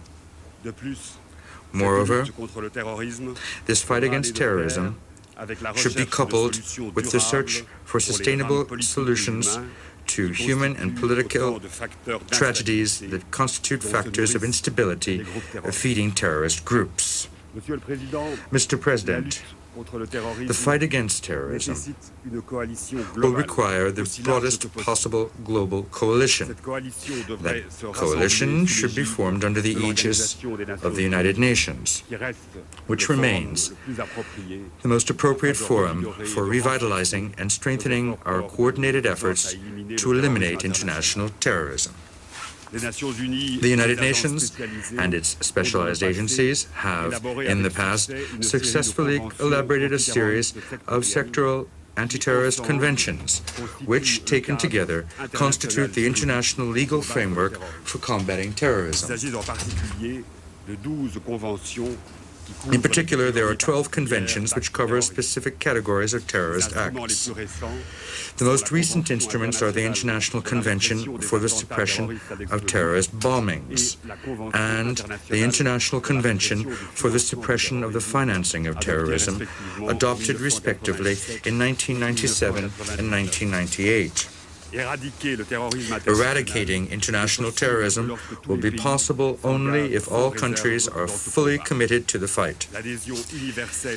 Universal accession to anti-terrorist conventions is essential. It is therefore crucial for all states to become states parties to these conventions as a matter of urgency. Mr. President, the International Convention for the Suppression of the Financing of Terrorism is especially important. Combating the funding of terrorism is a decisive aspect of European policy on terrorism. Energetic international action is required to ensure that the fight is fully effective. The European Union will contribute as full as possible to combat any form of financing. These measures are part of the preventive, rather the measures taken by the Security Council in its very important Resolution 1373. The European Union has asked member states to sign and ratify on an urgent basis the International Convention for the Repression of the Funding of Terrorism, and steps will be taken with regard to jurisdictions and territories which do not cooperate identified by the Financial Group of Action. The legal international framework for anti-terrorist conventions is a solid one, but it still has gaps which should be filled. To this end, the Special Working Group of the 6th Committee and the Ad Hoc Committee established by Resolution 51-206 were instructed by the General Assembly to develop a global convention on international terrorism. The European Union would like to thank India for taking the initiative of coming up with a text and would call upon all member states to work together to arrive at a satisfactory outcome on unresolved questions. It emphasizes once again that such a comprehensive convention should be in addition to the existing sectorial conventions, in particular by filling gaps and preserving their achievements. The European Union also calls on member states to conclude negotiations for the draft convention on the suppression of acts of nuclear terrorism. Mr. President, the United Nations Convention Against Transnational Organized Crime, concluded in 2000, as well as its additional protocols, are an important addition to the fight against terrorism. Although this convention does not specifically concentrate on terrorism, it deals with financial crime, money laundering, and corruption. These wide-ranging provisions will, without any doubt, assist the international community in its fight against terrorism by preventing and combating criminal activity in support of terrorism. In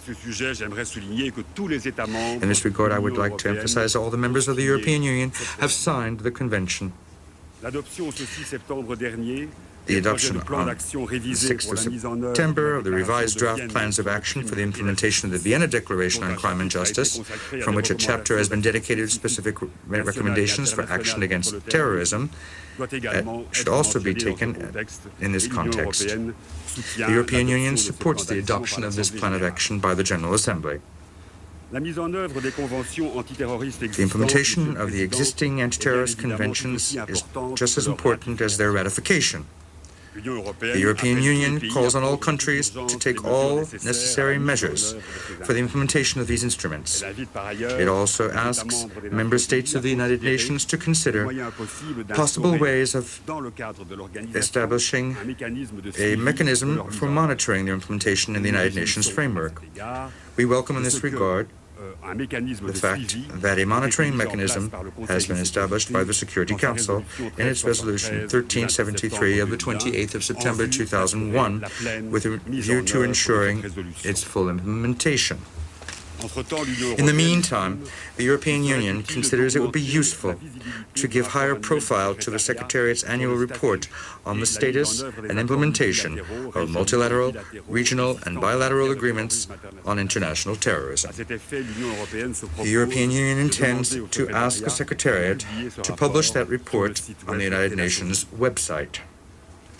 Mr. President, in addition to such efforts, the United Nations must continue to explore other ways of combating terrorism. Until now, emphasis has been, and quite rightly so, on judicial cooperation in prosecuting and extraditing those guilty of terrorist acts in all their respects.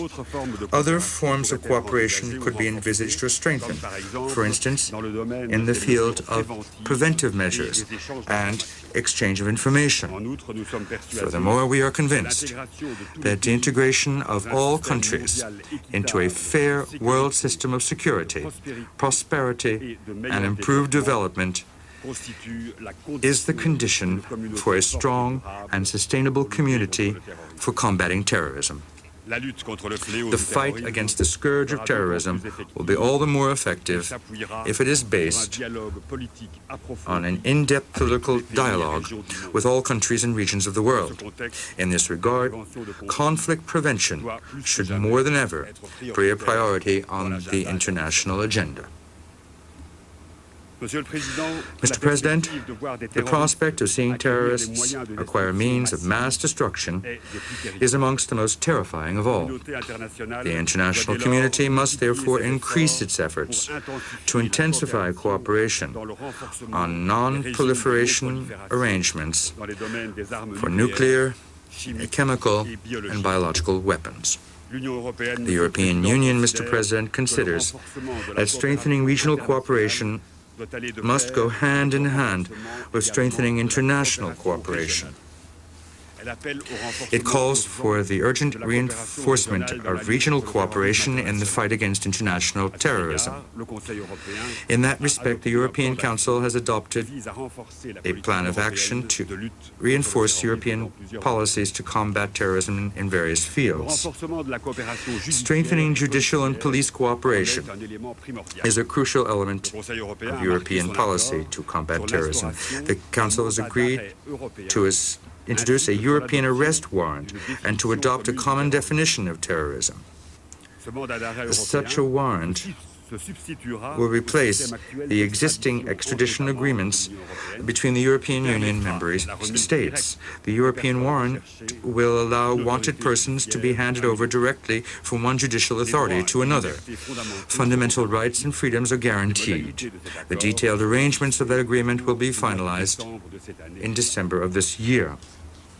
Mr. President, along with strengthening judicial cooperation, measures to reinforce police cooperation have also been taken. In particular, the European Council has called for identification of presumed terrorists in Europe and of organizations supporting them, so as to draw up a common list of terrorist organizations. Moreover, the European Union member states will also share with Europol systematically and without delay all useful information on terrorism. Within Europol, a team of anti-terrorist specialists will be set up as soon as possible. The European Council has also decided that measures should be taken to increase air transport security. They will concern classification of weapons, technical training of crews, baggage checks, protection of cockpit access, and controlling the quality of security measures applied by member states. In particular, the effective and uniform application of security measures will be ensured by reciprocal checks, which will be set up without delay. Mr. President, the members of the European Council have appealed to the international community to pursue dialogue and negotiation in all multilateral fora with a view to building, in Europe and elsewhere, a world where peace, tolerance, and the rule of law will prevail. In that respect, we would also like to stress the need to combat any nationalist, racist, or xenophobic tendencies, and we reject any attempt vociferously to equate terrorism with the Arab and Muslim world. The task awaiting us, Mr. President, is of the utmost importance. The European Union is convinced that we will be able, all together and with one voice, to pull our efforts and will together in order to realize our goal to eradicate the scourge of terrorism, in order to preserve humanity as well as our common values and liberties from its odious ravages. Thank you, Mr. President.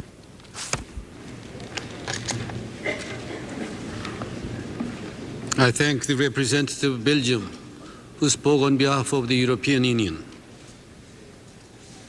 I now give the floor to the representative of Algeria.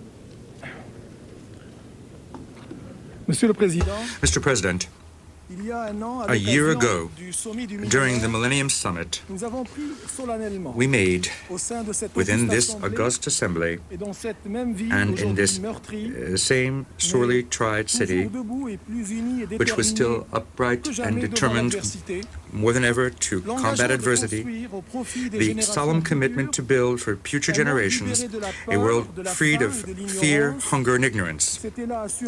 This was, no doubt, a magnificent illustration of generosity and of solidarity. What more uplifting, in fact, for humankind to share the same dreams and the same hopes. Thus, the compassion and the sincere and spontaneous outburst of sympathy from peoples throughout the world for the victims of the horrible attacks on New York and Washington have shown that we are more than ever linked by a common destiny, and that we know in difficult moments how to transcend our differences. This is why when terrorists struck the United States, and every time they strike elsewhere, it is the sacrosanct link of belonging to the same human family which is targeted. It is thus important and necessary that in the aftermath of the horrible terrorist attacks, which above and beyond the American nation have plunged into mourning the entire human family, that the General Assembly, following the Security Council, condemn most firmly this monstrous act. Today, that now that it has seen the true nature of terrorism and the seriousness of its threat to all of humankind, without distinction as to race, culture, or religion, it is absolutely necessary for our Assembly, which decided to deal directly with this crucial issue, to adopt, as soon as possible, a concerted and well-pondered strategy and agree on the ways which will enable it to triumph over this new scourge of modern times. Who better than the organization which brings together all the nations of the world has the legitimacy, the political determination, and the necessary capacity to carry out successfully this fight? I must, however, say that it took so many innocent victims and so many struggles in isolation, including that which my country has waged for many years now, for us finally to become aware that terrorism is not at all a phenomenon which is inherent in a particular area of the world, but a global threat. And no country can feel that it is sheltered or that it can be circumscribed. It requires the mobilization and commitment of all nations throughout the world. Mr. President, if there is an observation to be made following the horrible attacks on the 11th of September, it is that terrorism, above and beyond what we might fear or even imagine, was able to adapt itself to political, economic, and technological changes which the world has seen in recent years. In fact, it has taken full advantage of new prospects offered by globalization in terms of the free movement of individuals, of goods, and of capital. It was able also to use to its benefit the knowledge and facilities of communications, which new information technologies have henceforth made available to all of us. It was finally able to consolidate its links with major international criminality, which for its part, thanks to globalization, has been able to develop its methods and increase its capacity for action. What the international community is henceforth facing is terrorism of a new type, with sophisticated means and methods organized in a myriad of cells and networks of support or action, which come together and form an alliance with drug and money laundering circles, benefiting from unlimited financial means and not shrinking before total war it has declared against all of humankind. In the face of such a challenge, the international community is in duty bound to have a common front, to unite its ranks, and to act with determination in what might be a lengthy and costly fight, but one which is necessarily victorious. What forms should this fight take? How should we conduct it? What are the objectives we should assign ourselves? What are the means to be mobilized for its success? These are so many issues which we must raise and which we must respond to collectively, in solidarity and with the determination that the scope of the challenge requires of us. Indeed, this fact must take on various forms, which all must find their place and their full expression in a renewed, strengthened, and broadened international cooperation involving all international actors. And the United Nations must be the planner and the master of such activity. In this decisive struggle, states, international, intergovernmental and regional organizations, financial and business circles, civil society and the media must, in fact, become involved, and must each and every one of them discharge their roles and responsibilities. As for the objectives, they are clear. What we must do is eradicate terrorism in all of its forms and endeavor to root it out by attacking resolutely both its manifestations and its overt or covert support, as well as its related causes and roots, and not at all declare a war against any individual people, religion, culture, or civilization. Especially since terrorism like in fact extremism and fanaticism, are not synonymous with a religion or a given civilization, but unfortunately are universally shared evil. Terrorism must then be understood in its universality, far from any selective or differentiated approach in accordance with the location or its victims. In order to be effective and a matter of consensus, the fight against this phenomenon cannot be limited to simply a politics of instruments, nor should it tolerate any confusion of the disastrous consequences with the relations between peoples and civilizations. Regarding the means to be set in motion, it is first of all important, once and for all, to put the anti-terrorist discourse officially on a par with the reality in the field, and to call those who have shown some laxness guilty with regard to terrorism, to henceforth adopt a language of firmness, and to honor our commitments when they are entered into.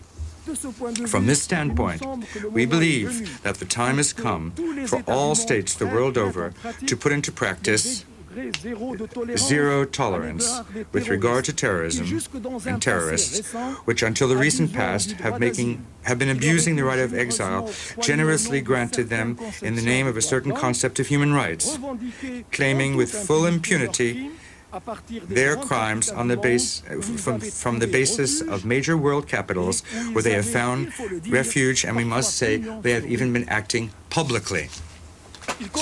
We should also then see to it that the 12 international instruments on terrorism be fully implemented, and that countries which have not yet done so ratify these various conventions, including the one on bombings and on financing of terrorism. We should also provide those countries victims of terrorism with the means and appropriate equipment to enable them to combat effectively terrorism, just as we should reserve the same treatment for those responsible for terrorist acts, those who order them and their accomplices independently of where they come from, their nationality of those guilty.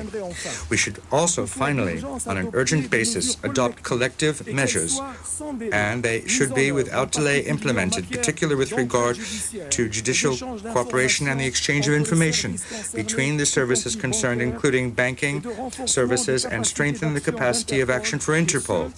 This with a view to acting firmly, with diligence and effectively against those networks of logistic, financial, political, and arms supply support for terrorist groups established in various countries throughout the world. From this standpoint, my delegation welcomes the adoption by the Security Council last week of a resolution which energetically acts against terrorism and calls for the strict implementation of steps set forward therein, especially those concerning the financing of terrorist acts, active or passive support for terrorist groups, the prevention of terrorist acts, including exchange of information, the refusal to offer a safe haven to those who commit terrorist acts and plan them, finance them, and support them, the use of any other's territory for the funding, planning, or preparation of terrorist acts, the monitoring of borders with a view to preventing the passage of terrorists, and the refusal to grant exile or political refugee status to people involved in terrorist acts.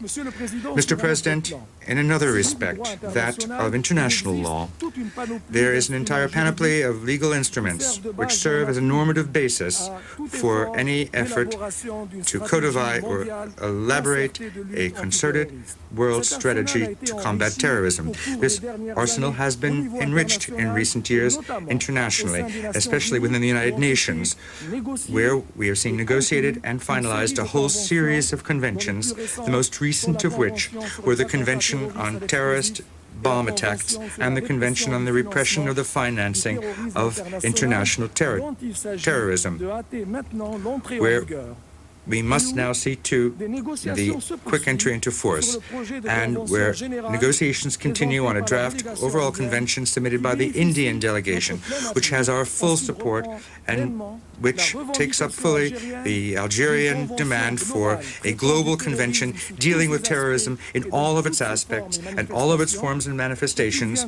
and which would help to add to the existing arsenal in this regard and offer a rather broad juridical framework to cover the various aspects of the terrorist phenomenon. In this text, rather, also allows for a consistent management of all terrorist acts instead of a piecemeal, partial approach taken thus far. This draft is the fundament and the basic principle of extradite or indict, as well as the depoliticization of terrorist acts, and has the objective of finding such acts above and beyond their specificities and their particularities, and to, at the same time, take on new forms of terrorism which have not been planned for in existing sectorial conventions. Above the fact that it fills gaps in the legal framework which already exists, it is new in that it extends its scope of application to threats of acts of terrorists, as well as acts being prepared which have not been contemplated by certain sectorial international instruments. My country here would like to urge all countries to show cooperation so that this important juridical instrument might be adopted, if possible, during this session. No one should assume the political or moral responsibility for hindering the finalization and adoption of this instrument, which the international community so sorely needs. Mr. President, unilateral, even bilateral action, regional action is not enough. We have said this to combat this global menace. It is then not possible to campaign effectively against terrorism unless we have joint action of states, that is, within the framework of the United Nations, which, given its universality, is in the best position to coordinate the activities of member states in this sphere. The United Nations General Assembly, in fact, has shown the way by adopting, on the 9th of December 1994, a declaration on measures to eliminate international terrorism, the importance of which has been constantly reaffirmed since then. The United Nations should continue to play a more dynamic role in promoting international cooperation on the prevention and repression of acts of terrorism. In this regard, my country fully supports the proposal to convene under the auspices of the United Nations a high-level conference to elaborate an organized and joint response to terrorism in all of its forms and all of its manifestations. The combat against terrorism has seen just as significant progress in regional bodies. In this regard, my country believes that consultations and cooperation at the regional level are essential in order to establish effective security arrangements and complete juridical frameworks which would be in addition to the international level. In this regard, we are pleased to note that in the Mediterranean, cooperation in this regard is now solidly taking form. Identical efforts in which my country has taken an active part when it hasn't initiated or given rise to them, are also being made at the level of the League of Arab States, the Organization of African Unity, and the Organization of the Islamic Conference, which have elaborated instruments to combat terrorism and which my country has signed and ratified. Algeria, whose firm commitment to combat terrorism cannot be ambiguous, and which is a party to almost all of international conventions on terrorism, intends to continue to combat this scourge with determination and with strict respect for its national laws and the principles and norms of international law. It also intends to become fully involved in the framework of cooperation established at all levels, both bilaterally, regionally, or internationally.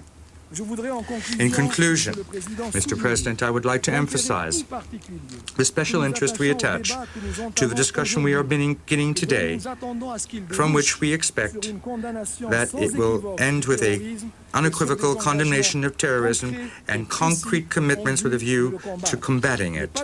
Not doing so, not taking advantage of the incredible awareness of the true nature of terrorism, which the tragic events of the 11th of September have shown, would be sending an improper signal to terrorists and those who command them. We do not have the right, out of respect for the hundreds of thousands of victims of terrorism and out of an obligation for our children, whom we wish to protect from the results of this scourge of modern times. Thank you.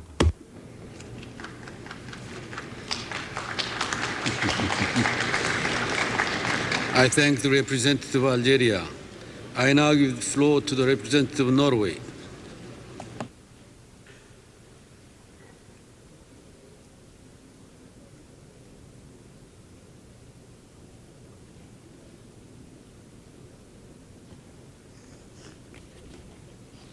Mr. President, the terrorist attacks against New York and Washington is a crime against humanity. I would like to express my deepest sympathy to the victims and to their families and friends and to the American people. Terrorism is a crime against the innocent. The purpose of terrorism is to spread fear and destruction. The random selection of victims is the very essence of terror. It can strike at any place and at any time. Terrorism transcends national borders. It strikes at the core of the values that we hold to be universal, independent of our belief systems and religious affiliations. Like the people of New York stood united in grief, bravery, and determination, so must we, the international community, stand united in confronting international terrorism. We must bring the criminals responsible for these abhorrent acts to justice.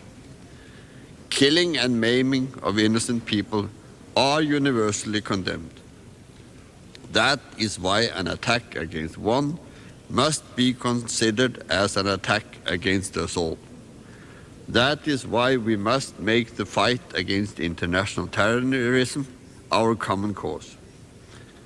International terrorism is a threat to international peace and security. International law confirms the right to self-defense. Norway is fully committed to contribute to the broad alliance that is now forming. Mr. President, our war on terrorism must be fought on many fronts. A comprehensive strategy must include military, political, diplomatic, legal, and economic means. As the only organization with universal membership and a comprehensive agenda, the United Nations must assume the responsibility for elaborating a broad long-term strategy for combating international terrorism. Norway will participate actively in this work. Intensified and concerted international efforts are needed to effectively seek out and hold accountable those who support, harbor, and protect terrorists, and to prevent any future assaults. There can be no sanctuary for terrorists. We welcome and strongly support Security Council Resolution 1368, which reconfirms the right to individual or collective self-defense. We further welcome Security Council Resolution 1373, adopted last week, which entails clear steps and measures that all member states of the United Nations must now implement in order to prevent and suppress terrorist activities. The competent organs of the United Nations, as well as regional organizations, must consolidate and further develop international mechanisms that will enhance our collective capacity to fight impunity. It is against this background that Norway has called for the speedy establishment of the International Criminal Court in The Hague. It is equally important that the financial networks feeding the terrorists are cut off. Norway has ratified all UN conventions against terrorism in force. We will sign the UN Convention for the Suppression of Financing of Terrorism later today. Mr. President, international terrorism is also closely linked to organized crime. The early entry into force of the Convention Against Transnational Organized Crime will be important to impair the financing of terrorist networks. In order to remove this threat, the international community must redouble its efforts at eliminating the known breeding grounds of terrorism: violent conflicts, poverty, intolerance, and religious fanaticism. We must strive for democratization and for universal adherence to human rights. We must redouble our efforts to fight poverty and social exclusion and to promote good governance. We must move to implement the action plan agreed at the Millennium Summit last year. Globalization must be made into a vehicle for growth and prosperity for all nations and all people. The humanitarian tragedy now unfolding in and around Afghanistan is a direct result of these terrorist attacks. Our response must include protection and assistance to the many victims. Norway is considering positively the UN appeal for increased humanitarian aid to Afghanistan to be discussed in Geneva on Thursday. Norway has also urged the donor group for Afghanistan to mobilize additional resources to aid the people of Afghanistan. Mr. President, out of the ashes, a few blocks from where we are gathered, we have witnessed the rise of an international coalition of nations truly united in the quest for peace and security. If the intention of the terrorists was to split the international community, the opposite has been achieved. We will not succumb to terror and fear. We will stand united and we will win the war on international terrorism. I thank you, Mr. President. I thank the representative of Norway. I now give the floor to the representative of Ukraine.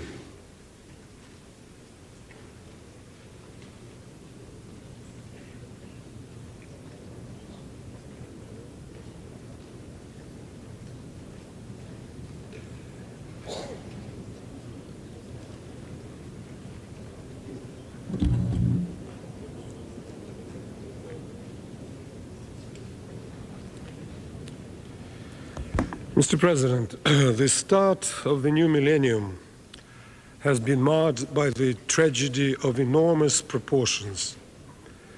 The terrorist attacks of 11 September, aimed primarily against civilians, became a direct challenge not only to the people of the United States, but to the entire civilized world. Those responsible have put themselves beyond the laws of human civilization and deserve a just and inevitable punishment. Ukraine, together with other nations of the world, mourns the victims of the attacks and expresses its full solidarity with the people of the United States. By joining the International Anti-Terrorist Coalition, my country confirmed its readiness to do its utmost in the global efforts to uproot the scourge. I'd like to use this opportunity to reiterate the proposal made by my delegation to declare the tragic day of 11 September as an international day to combat terrorism. Mr. President, the brutality and mere proportions of the September 11 terrorist attacks have profoundly changed our perception of the global challenges facing mankind. Yet, despite all the imperfections and built-in weaknesses of our increasingly globalized world, The international community cannot afford to remain ill-prepared and ill-equipped in the face of new threats. Fully realizing the magnitude and implications of the recent events, member states and policymakers must develop new definitions, new terms, and new strategies to stand up to new realities. Last week, the United Nations Security Council adopted a historic resolution designed to enhance international response to threat of terrorism. It is a timely and a necessary measure. Its full implementation, in our view, will give a strong impetus to our fight against terrorism. The complex character of the tasks put forward by the Council compels the member states to constantly revisit the progress of their implementation. I'm sure that the views expressed during the current debate will provide valuable guidance to the Security Council in its further work. It would also be worthwhile to consider convening a ministerial meeting of the Council, specifically during the forthcoming general debate in the Assembly, to discuss the next steps. Mr. President, today terrorists use new and sophisticated means to commit their hateful acts. One can imagine the consequences if tomorrow they get hold of the weapons of mass destruction, nuclear, chemical, or biological, or if they use computer technologies to disrupt every day of society. This can well be the next stage, and it may bring about a catastrophe of global proportions.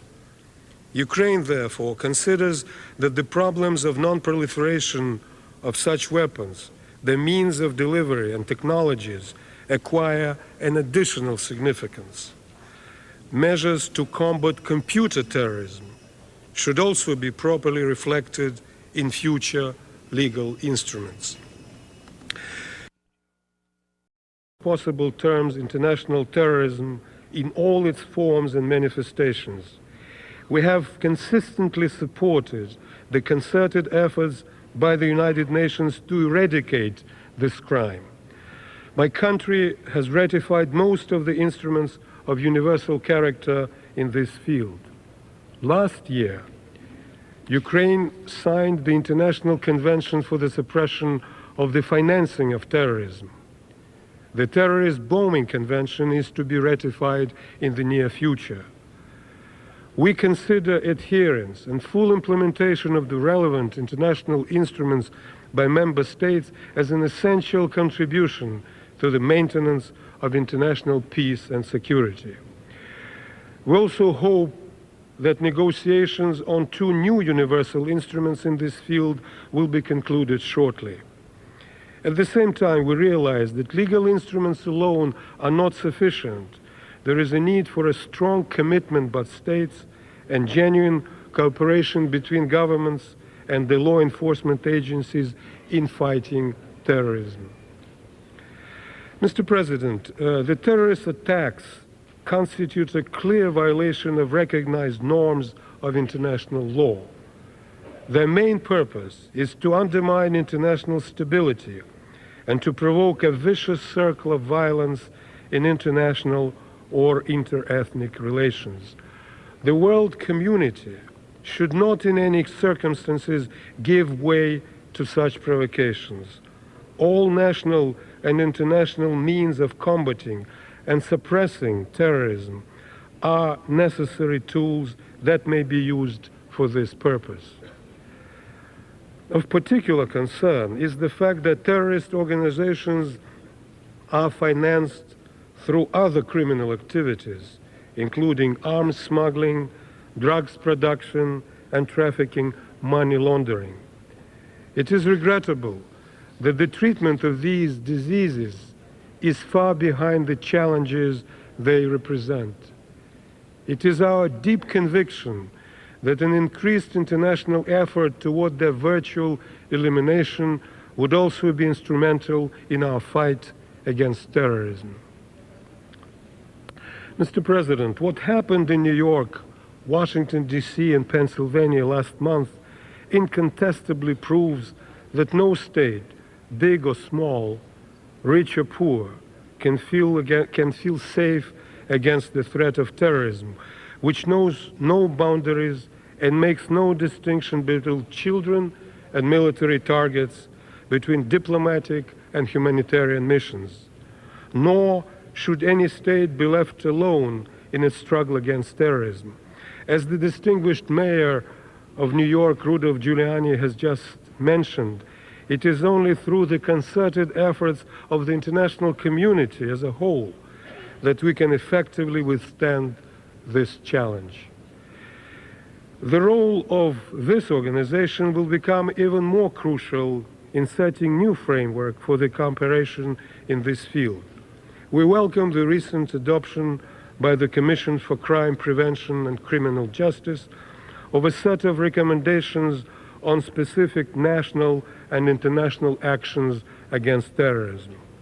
At the same time, my delegation is convinced that the enhancing of the potential of the United Nations in fighting international terrorism can still go beyond the task of only strengthening the terrorism prevention branch of ODCCP. We continue to maintain that there is a need for a proper institutional arrangement to coordinate the individual efforts of member states in combating international terrorism and to ensure that the legal instruments we elaborated are implemented in the most efficient manner. We fully realize that more time is needed to consider this idea, and we hope that the Assembly will come back to this matter in due time. I thank you, Mr. President.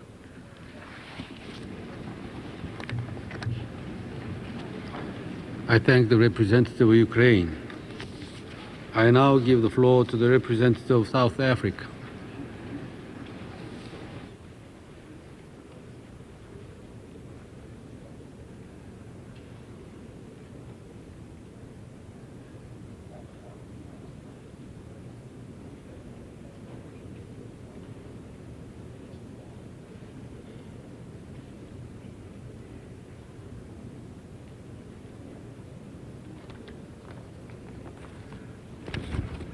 Thank you, Mr. President.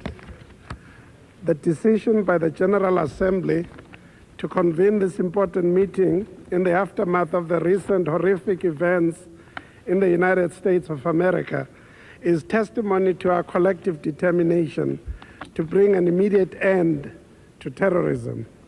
On behalf of the South African government and people, I wish to extend again our sincerest condolences to the government and people of the United States of America and to other governments and people directly affected by the tragic events of 11 September 2001.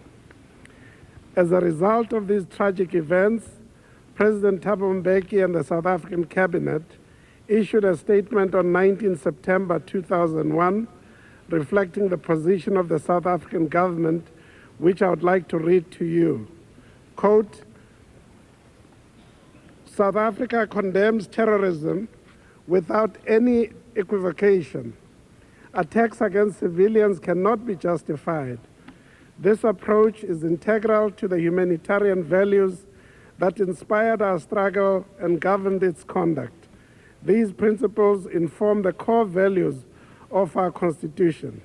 Number two, South Africa will cooperate with all efforts to apprehend the culprits and bring them to book. Justice must be done, and it must be seen to be done.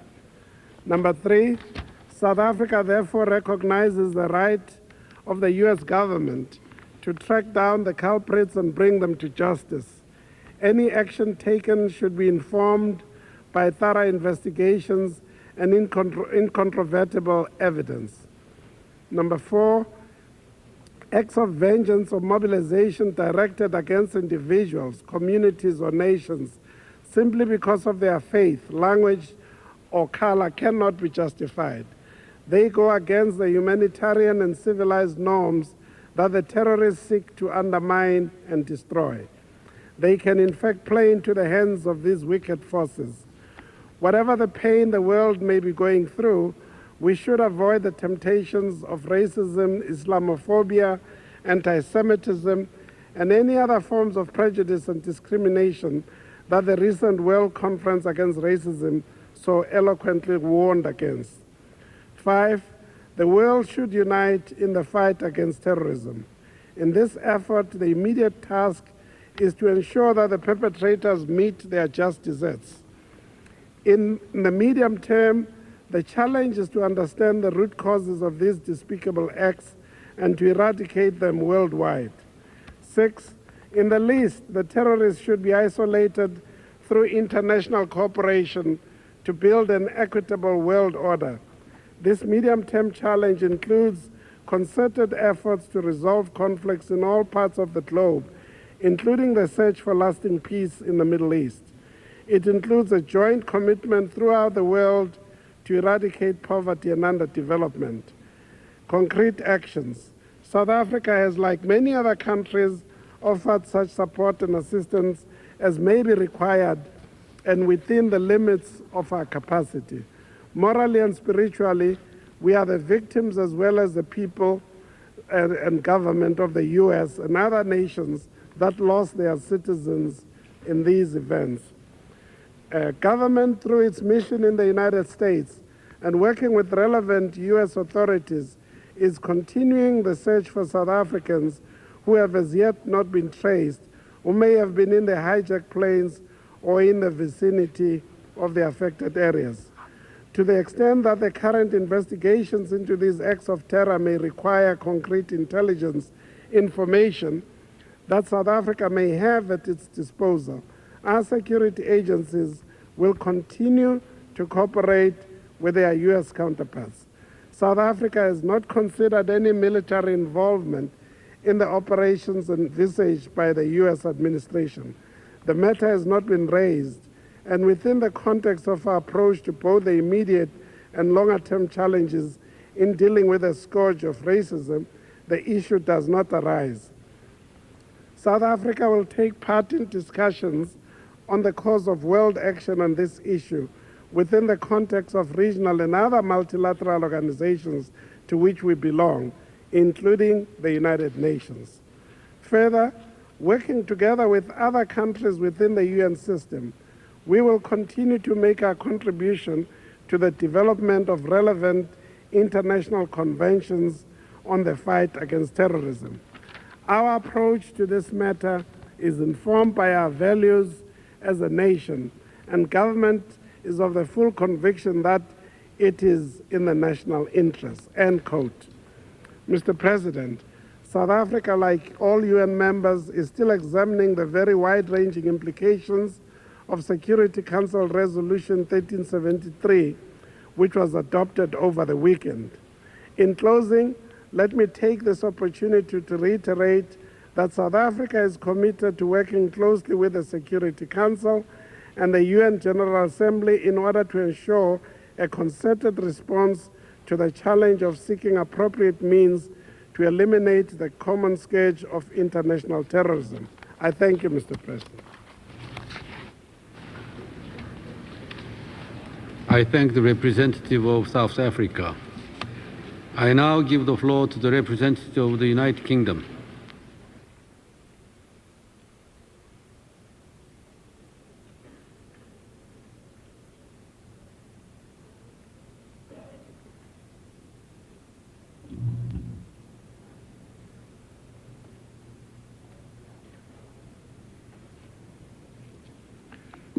Mr. President, we're all honored that Mayor Giuliani joined the Secretary General and ourselves to open the debate this morning and to inspire us with his call for unity against terrorism. Though we in this Assembly come from all corners of the globe, New York is the United Nations city. We suffer with and for the victims of 11 September and their families, New Yorkers, Americans, and citizens of more than 80 other countries. And we pay tribute to the heroes who gave their lives trying to save others. As Prime Minister Blair told the British Parliament 3 days later, the crime of 11 September was, and I quote, an act of wickedness for which there can never be justification. Whatever the cause, whatever the perversion of religious feeling, whatever the political belief, to inflict such terror on the world, to take the lives of so many innocent and defenseless men, women, and children can never be justified. End of quote. With the smoke still rising from the ruins of the World Trade Center, we must now act quickly, resolutely, and collectively to make sure such outrages are prevented in future. Terrorists operate without regard for borders or the citizenship of their victims, and so the fight against terrorism has to be a global one. Organizing this global response must be central to our efforts at the United Nations. The Security Council has already responded, first in Resolution 1368, to condemn the recent attacks as attacks on the United States and on international peace and security, and to express the Council's readiness to take steps in response. Second, in its ambitious Resolution 1373, to set out the measures which we must all now take to prevent and combat terrorists wherever they are found. We must all take steps nationally and jointly to prevent the flow of finance and funds to terrorists, to stop terrorists from crossing borders, to apprehend them, to put them on trial or extradite them to countries that will, to share information, and to cease to tolerate states or entities that support or protect terrorists. But, Mr. President, this is just the start. Now it is time for the General Assembly to act. Whilst we as the members of the UN must act collectively through the General Assembly and the Security Council, we as member states must also act nationally and individually. The United Kingdom strongly supports the Secretary-General's call this morning for a broad coalition against terrorism. Encouraged and coordinated by the work of the General Assembly, every state should ratify the existing 12 UN and international conventions against terrorism, in particular the UN Convention on Terrorist Financing, which the United Kingdom ratified in February 2001. Second, accelerate work on the draft Global Terrorism and Nuclear Terrorism Conventions, which are under negotiation here in the General Assembly. We should set firm benchmarks for a conclusion of the negotiations. As a first step, Mr. President, the ad hoc committee should report by mid-November on progress in negotiating the Global Convention, and the Assembly should take stock again itself before the end of the year. Third, we must each take steps to ensure that those responsible for aiding, supporting, or harboring terrorists are held accountable. And fourth, we must each reinforce and extend international cooperation arrangements in the field of justice, policing, and law enforcement. This is a considerable agenda for the Assembly, over and above the obligations set out in Resolution 1373. A roadmap is taking shape for each individual member state. All states owe it to the victims of the terrorist atrocities to implement these measures.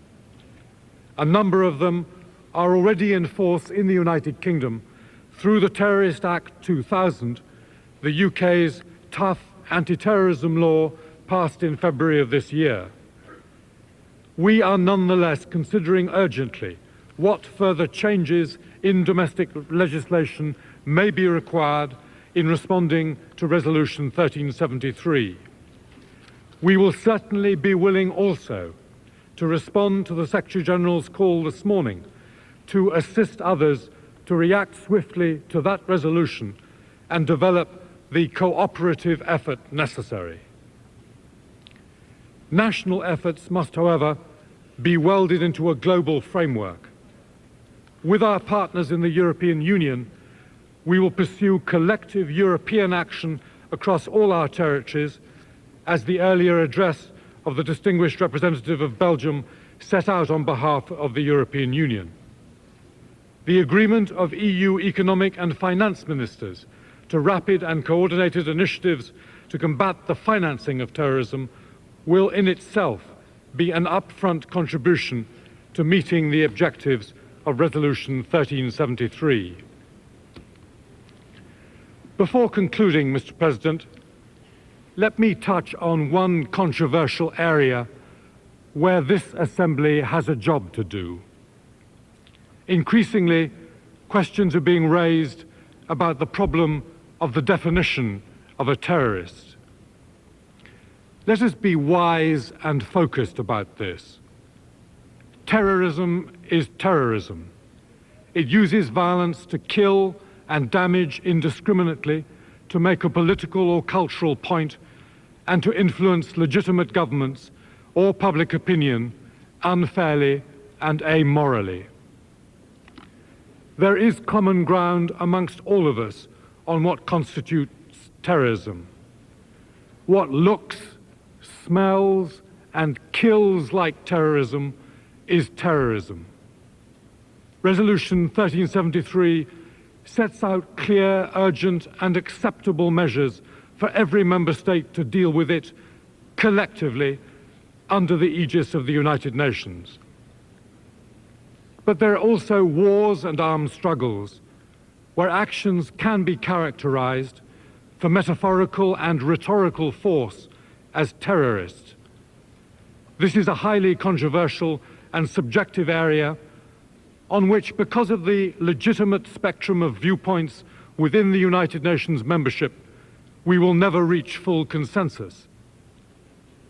War in human history has, for the most part, thank goodness, engaged human honor. There are rules. At the edges, dishonorable actions may share some of the characteristics of terrorism. Let the corpus of international humanitarian law deal with that.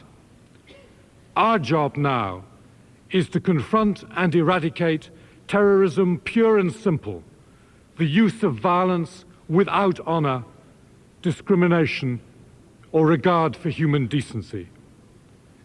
In following up the implementation of Friday's Security Council resolution, the 1373 Committee must focus on what we all agree is terrorism without subjective interpretation and filter out prejudice and unilateralism. That will be the approach of the United Kingdom. One last point, Mr. President. There is a humanitarian crisis in Afghanistan made worse by the instability engendered by the attacks of 11 September. Already severe, the crisis is likely to get worse in the coming weeks. The people of Afghanistan have already suffered too much from the appalling Taliban regime.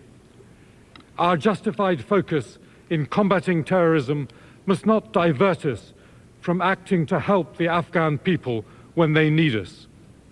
The United Kingdom has in recent days disbursed $40 million to this cause, and more is in the pipeline. I urge every one of us to support the Secretary-General's appeal for funds, not with pledges, but with cash now. That need, too, is acute and urgent. Thank you, Mr. President. I thank the representative of the United Kingdom. I now give the floor to the representative of Burkina Faso.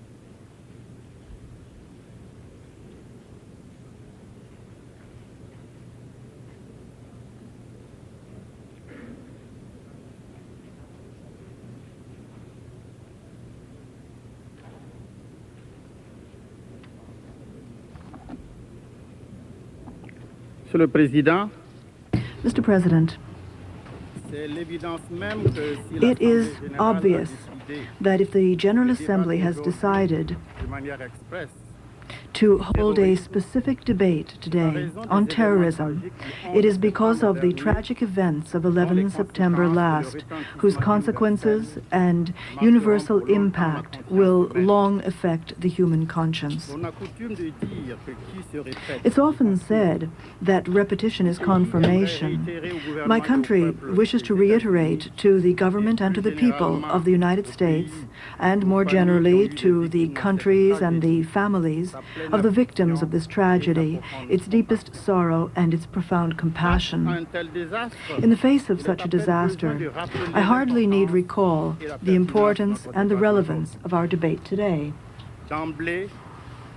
From the outset, it is fitting to recall that this is not the first time that the international community must address the question of terrorism. In fact, the first International Convention on Terrorism dates back to 1963. To date, 171 countries. In other words, almost all the member states of our organization have become parties to that convention signed in Tokyo, and whose objective is to combat offenses and certain other acts committed on board aircraft. Many other conventions, such as that of The Hague, Montreal, New York, Rome, Vienna, etc., have strengthened the legal arsenal established in order to thwart international terrorism. In addition to these legal preventive actions, the question is regularly on the agenda of the Sixth Committee of the General Assembly. Unfortunately, it must be recognized that even with this structure in place, what we are dealing with is a shadowy, changing phenomenon, one which recalls the myth of Sisyphus, for the fight against terrorism must forever begin again. In fact, in spite of all the draconian measures taken in airports, on aircraft and ships, in diplomatic premises and elsewhere, terrorists operate with particularly disconcerting ease and sophistication. The commanders and the operators seem together to have designed strategies and methods that our societies cannot stop. Worse yet, a new type of terrorism has just emerged, one which is as dangerous as it is sinister, that of the suicide attacks. The struggle against this kind of terror is more formidable yet. And it seems that we're well aware of this. More than 2 weeks after the tragic events, the United States and the World Coalition Against Terrorism are still hesitating. It is so very difficult to identify the real perpetrators that they do not know exactly on whom to exact reprisal. And even if those guilty were clearly identified, how is it possible to get to them without striking innocent people? The inanity of the anti-missile shield is becoming so obvious that no state, even the most powerful, can feel protected by a sense of invulnerability. An anti-missile shield is conceivable as long as these missiles come directly from outside, from an adversary in a specific geographical location, or one which is clearly identifiable. But when that adversary attacks from within the territory of the victim, using its own infrastructures, as was the case on 11 September, a counteroffensive can rarely be productive. What can one really do against someone who considers death to be the just price of a mission accepted as a holy one and as a guarantee of eternal happiness? The big question before us today is, what can be done to eradicate an evil which defies comprehension? In our humble opinion, Mr. President, first and foremost, all states would have to have the same definition and the same understanding of terrorism. Now, unfortunately, what is it that we observe? Depending on their interests, states do not have the same concept or the same view of terrorism and of relations with terrorists. What is described as a terrorist act in one state will be interpreted as nationalist claims in another. Does that mean we're to believe that there are good and bad terrorists? The need to speak the same language is therefore a precondition for a victory over international terrorism, because it is a fact that if this struggle is to be effective, it can brook no exception, no compromise. From this standpoint, it seems that the tragedy of 11 September has indeed harmonized and unified our views. The second lesson to be learned is that the terrorist phenomenon cannot be effectively combated without a broad-based anti-terrorist fight. In other words, thanks to international cooperation in all areas, political, economic, financial, legislative, legal, etc. And this presupposes, as a first obligation for all states, that they adhere to the different international treaties and protocols on terrorism. That unanimity would greatly contribute to defusing the terrorist bomb. Emphasis would also have to be placed on the preventive struggle, and this requires cooperation in information gathering and investigation. In our globalized world, national interests cannot be conceived in isolation.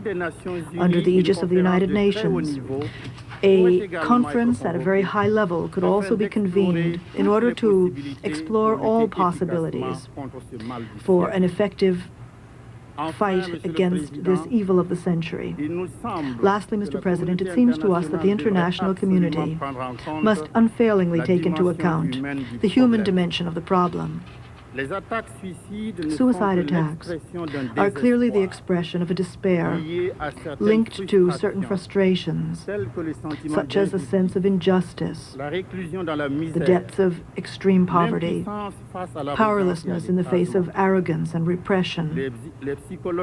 Psychologists tell us that the response to such frustrations knows no scruples. It is therefore obviously a humanization of international relations that is called for.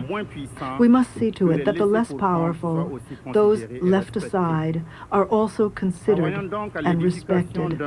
Let us therefore work toward the building of a more just and more humane world. If others sense that they are heard and understood, there'll be no reason for them to take the path of violence. In conclusion, Mr. President, I'd like to emphasize that Burkina Faso is prepared, together with the other nations of the world, categorically to say no to terrorism and to obstruct forever the path of terrorism. Thank you.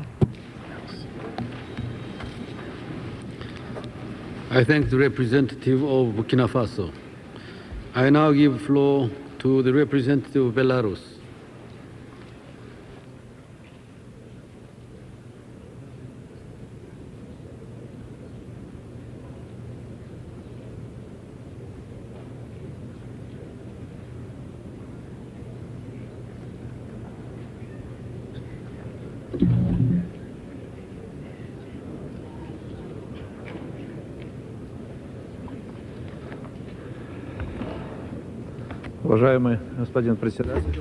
Mr. President, we welcome the decision of the most representative body of the United Nations and your personal contributions, Mr. President, to give priority to items of the agenda devoted to the problem of fighting terrorism as one of the main items on the agenda. There is no doubt that this will be helpful in finding the most effective and opportune means for counteracting any manifestations of terrorism in the modern-day world.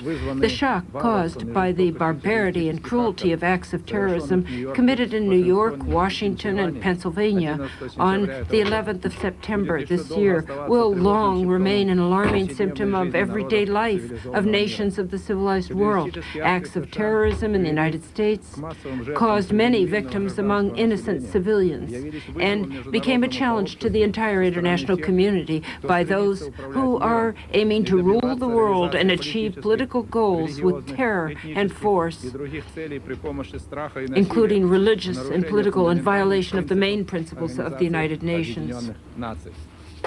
The people of the Republic of Belarus, the President and government of our state, did not delay in responding to the tragic events and presenting their sincere condolences to the families of the perished as a result of the recent events in the U.S., with sharing the common grief of the American people. It is important that the grief of mankind, the memory of lost lives, create the basis for taking efficient measures by the international community against acts of international terrorism that have become a shocking reality of the modern-day world. We are convinced that the United Nations, as a unique and the largest forum of nations, must be at the head of the process of developing such measures. We are convinced that only under these conditions will the necessary restraint and responsibility for the future of civilization will be fully met, and the United Nations Charter, which is binding for the majority of states, properly observed. The joint wisdom of the United Nations, based on opinions and experience of various peoples and grounded in the constructive dialogue of civilizations, help to define the necessary measures under the present circumstances. Belarus is convinced that the response of the international community should be addressed directly to the perpetrators and organizers and sponsors of the acts of terrorism, terrorist organizations, and those responsible for supporting them. And it cannot be applied to entire nations and states. Only such an approach will prevent new victims among innocent civilians and make the process of responding a managed one and predictable one as a result. The decision to use military force in response to terrorist activities of some countries, if there is sufficient proof of them carrying out and promoting such activities, must be well-founded and in accordance with the provisions of the United Nations Charter. The possibility of any military intervention to combat international terrorism on the territory of other states can and must be exclusively considered by the Security Council from the point of view of threats to the international peace and security. Today, the Security Council has the relevant authority under the Charter for this. Belarus welcomes the steps of the Security Council, which have already been taken in this field, and supports the provisions of the resolution adopted 28 September of this year, stipulating the establishment of a committee of the Security Council to combat terrorism. It's one of the measures fighting it. We believe that this measure, together with other important measures provided for under the resolution, will make it possible to create a permanent, effective mechanism of the Security Council in combating terrorism. For this to be effective, for the work of the Council, this must be established quickly. Mr. President, events in the largest cities of the United States confirm the deep concern about the increasing scope of perpetration of acts of terrorism throughout the world. The existence or acquisition of new types of weapons and results of scientific and technological progress, as well as the internationalization of many aspects of international life, lead to circumstances under which terrorism has become a global problem of the modern-day world and one of the main threats to the peaceful development of mankind in the 21st century. The Republic of Belarus, which has suffered greatly more than once from the consequences of treacherous aggressions and wars in its history, flatly condemns international terrorism, including state terrorism, and consistently advocates expanding cooperation to combat this evil that is unjustifiable under any circumstances. For Belarus, which is situated at the crossroads of the main European and world trade routes, the problem of fighting terrorism has a daily practical dimension. Our state is a party to all the main international treaties currently in effect regarding the issues of the campaign against terrorism. The Republic of Belarus undertook the appropriate steps to become a party to two new conventions in this field: the International Convention on the suppression of terrorist bombing and the International Convention on the Suppression of Financing of Terrorism. It would seem to be deeply symbolic that the Republic of Belarus deposited its instruments of ratification to the International Convention on the Suppression of Terrorist Bombing with the Secretary General of the United Nations on 1 October 2001, that is today. The International Convention for the Suppression of the Financing of Terrorism will be signed by the Republic of Belarus within the current session of the UN General Assembly. The foreign policy support of the anti-terrorist struggle is in harmony with the domestic policy of our state for combating terrorism and criminality in general, which is based on advanced international experience. From this podium, we make an appeal to states that are not yet parties to all the anti-terrorist conventions to become parties and accede to them. We are certain that the implementation of these conventions by the greatest majority of states will provide an opportunity for organizing active counteraction to terrorism throughout the world and contribute to its elimination. To increase the efficiency of the implementation of the anti-terrorist conventions and to involve the UN broadly in suppressing terrorism, we consider it to be worthwhile to establish on the basis of the appropriate resolution of the General Assembly the UN Center for Combating Terrorism with competence to promote the execution of obligations of states parties within the framework of those treaties and to assist them in establishing context for preventing and fighting terrorism through the Secretary General. This center might have special subdivisions for preventing terrorism and for fact-finding, as well as for operational and effective responses to terrorist activities. The creation of such an anti-terrorist center by the General Assembly, which consists of all members of the United Nations, would be an essential help in measures undertaken by the Security Council in combating terrorism. It would also promote broad interaction within the framework of the United Nations on this issue. The General Assembly has the necessary authority under the Charter, under Article 11 of the Charter, to take such a decision. The ad hoc committee established by the General Assembly, Resolution 51/210 of 17 December 1996, which is also preparing a comprehensive convention on the elimination of terrorism, would be a proper forum to discuss the above initiative. The Republic of Belarus would like to express its hope that in the light of the tragic events of 11 September 2001, the ad hoc committee will accelerate the preparation of the draft comprehensive convention on international terrorism, and that it will be possible to make progress in defining a date to convene a high-level conference under the auspices of the United Nations to adopt the comprehensive convention and to formulate a joint organized response on the part of the international community to combat terrorism in all its forms and manifestations. Mr. President, in conclusion, we would like to state that the fight against terrorism, in our view, will be effective only if the international community adheres to the following main approaches. One, terrorism as a negative social phenomena is unjustifiable on any grounds, political, religious, ethnic, or any other grounds, and it will be universally condemned. Two, the inevitability of punishment of individuals guilty of organizing, committing, and financing acts of terrorism, including their extradition to the states having reasons to prosecute them in accordance with their criminal law. Thirdly, the peacekeeping operations in all regions of the world to prevent conflicts provoking the increase of acts of terrorism will be more active. Four, the countermeasures against terrorism will be in strict compliance with the UN Charter and norms of international law. Five, the cooperation and mutual confidence among countries for eliminating terrorism will be strengthened. Six, the universal participation in existing treaties against terrorism and the development of new treaties in the field of multilateral, regional, and bilateral levels will be ensured. We are convinced that the consensus within the General Assembly, together with the steps undertaken by the Security Council, give us grounds for an optimistic prognosis about the implementation of the above measures. The government of the Republic of Belarus will contribute to the maximum possible extent in this direction. Thank you, Mr. President. I thank the representative of Belarus. I now give the floor to the representative of Egypt.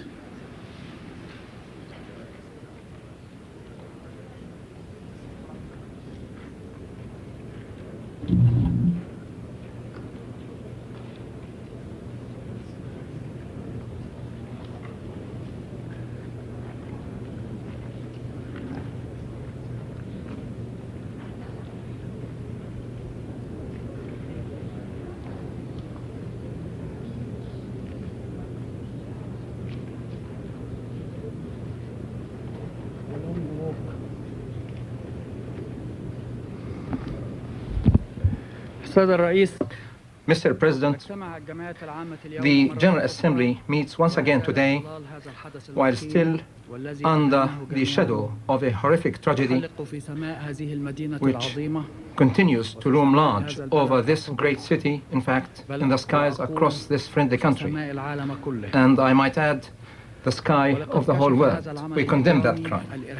This criminal terrorist act, which has revealed, which we discovered in Egypt, the need, the shortcomings, which we have discovered in Egypt, for the need to take by the international community new measures and to revive mothballed others in order to regulate the methods and rhythms of combating and rooting out terrorism. It has proven that any state or people, irrespective of their political systems or geographical location, are exposed to be targets of terrorist attacks. Those who struck at the World Trade Center or other targets did not injure the United States and its people only, but they committed murders against nationals of over 60 states, including Egyptian nationals. Furthermore, those attacks violated the principles observed by the international community and the whole humanity, principles enshrined in all religions and cultures, especially the Islamic faith. Mr. President, the item under which we are speaking today is to discuss measures to eliminate international terrorism and to discuss the report of the Secretary General regarding those measures. In this regard, I would like to express thanks to the Secretary General for his report under this item, and we note with satisfaction the efforts undertaken by the Secretary General in order to carry out the functions mandated to him by the General Assembly in the area of combating terrorism. Here, we would like to refer in particular to the efforts made by the Secretary General in order to ensure coordination with United Nations specialized agencies and other international organizations. Also, we would like to express our satisfaction over the contents of the report of the Secretary General when he referred to the increasing number of states that have signed, ratified, or acceded to conventions that would combat terrorism. On this occasion, we invite other states that have not done so to follow that example in an effort to ensure that the legal cover to combat terrorism attains universality. Also, on this occasion, I would like to recall that Egypt has submitted for the information of all United Nations member states data on the measures that it had adopted at the national, regional, and international levels regarding the prevention and suppression of international terrorism. Egypt, for its part, was one of the leading states that sounded the alarm of the advent of a new criminal phenomenon on the international scene, namely international terrorism. Egypt led and continues to lead a long-sustained campaign against terrorism at all levels. In the national arena, Egypt did not save an effort at the legislative and administrative levels in order to suppress terrorism by enforcing national plans at the cultural, social, economic, and security levels. On the regional scene, Egypt was a driving force behind the conclusion of the Pan-Arab Agreement to combat terrorism, as well as the two conventions on combating international terrorism that were adopted within the framework of the Organization of African Unity and the Organization of the Islamic Conference.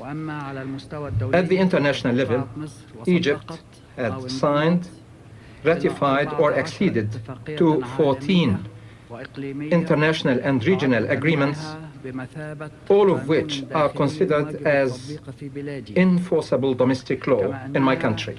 Also, Egypt participates actively in all ongoing negotiations with a view to draft new provisions in order to suppress this heinous phenomenon. Mr. President, the Security Council adopted an enormously significant resolution in the evening of the 28th of September. That resolution gained unanimous approval of the Council members. We, from our side, support its provisions and its general framework, and we shall closely follow the reactions, analyses in that regard, and we shall monitor the moves of the Council within the framework of that resolution and the methodology of following its implementation. What drew our attention in particular, which we supported, is the affirmation in that resolution to refrain from providing safe harbor for fugitives implicated in terrorist acts, and that claims of political motivations are not recognized as grounds for refusing requests for the extradition of alleged terrorists. And Egypt has had a bitter experience in regard to this particular point. Egypt for long has demanded and cautioned against giving harbor to fugitive terrorists wanted under the jurisdiction of our laws. But alas, today we see today the invalidity of those stances and inclinations of those states. It is our great hope that all states will comply fully with all the provisions of the resolution. We still have serious questions which we must follow in regard to this resolution, namely, as an example, the components of the mandate given to the committee formed under the resolution to follow the implementation. What are the mechanisms, tasks, and powers of that committee, and the dividing line between its role in monitoring and its ability to act, and the implications of the Security Council resolution on the series of resolutions adopted by the General Assembly and the Security Council itself in this regard, as well as the international conventions that deal with the same matter. There are many other points that will require clarifications, especially regarding the contractual obligations in place among states under other international laws and national legislations. We have listened closely and with appreciation to the statement made by the distinguished representative of the United Kingdom in this regard. Mr. President, war against terrorism requires an enormous range of tools, including legal, economic, social, and cultural, among others. But what is certain, however, is that the political dimensions and the root causes of terrorism must be at the center of our focus so that the international community would prove so that international action would prove effective in dealing with this pernicious evil. Mr. President, I wish to stress with full clarity and sincerity and without equivocation that the question of Palestine is on top of the political and the humanitarian issues which must be at the center of our efforts to settle in a fair fashion that enables the Palestinian people to restore its legitimate national rights. Let me add here that the thinking by some parties in Israel that there is now an opportunity to crush the Palestinian resistance to occupation by taking advantage of the current conditions gripping the whole world, that tendency will be a grave mistake of incalculable implications and dire consequences. Mr. President, what is a cause for deep sorrow is to inject religion or the culture of Islam to justify terrorist crimes that cause harm to innocent people. But what is really harmful, regrettable, and disturbing is that some groups or certain circles seize on the commission of these criminal terrorist acts and hasten to stigmatize a particular culture or civilization by name, or even to claim that this culture or that is superior to others. There is a lot which we can say in this regard, but we do not wish to depart from our thematic discussion today. However, we do intend to speak to this issue at the right time. Our well-considered presentations in this regard will outline the depth of experience of civilizations and the constructive intercultural dialogues.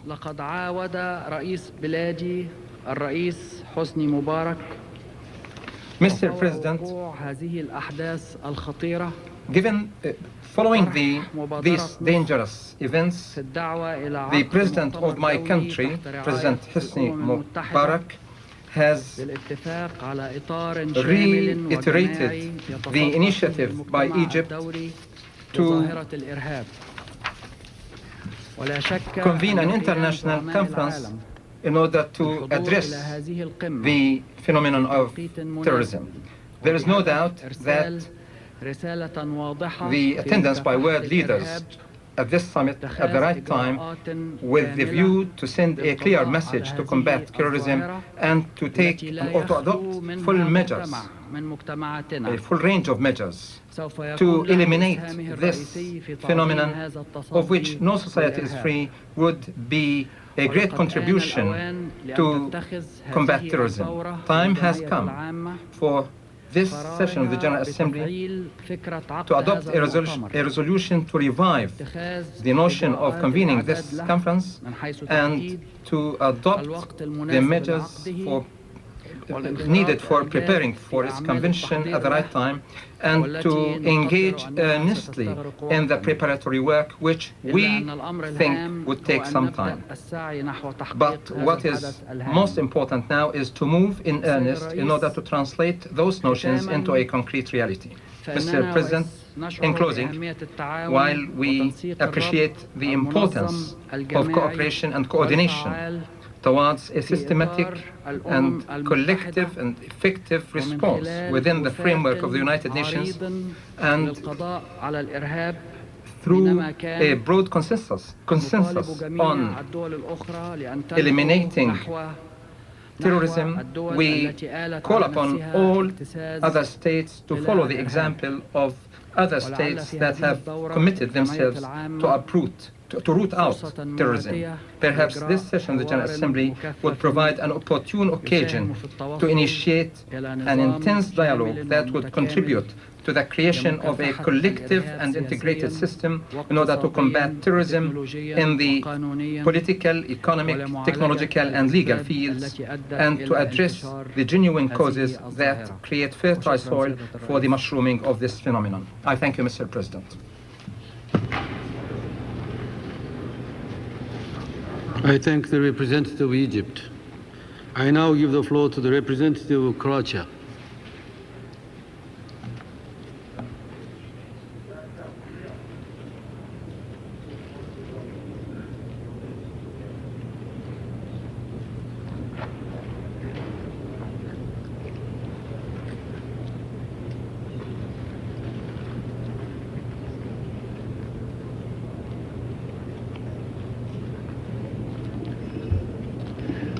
Mr. President, dear colleagues, on 11th September, whilst we were praying for global peace at the International Prayer Breakfast right here at the United Nations headquarters in New York, the Twin Towers were deliberately targeted and brought down.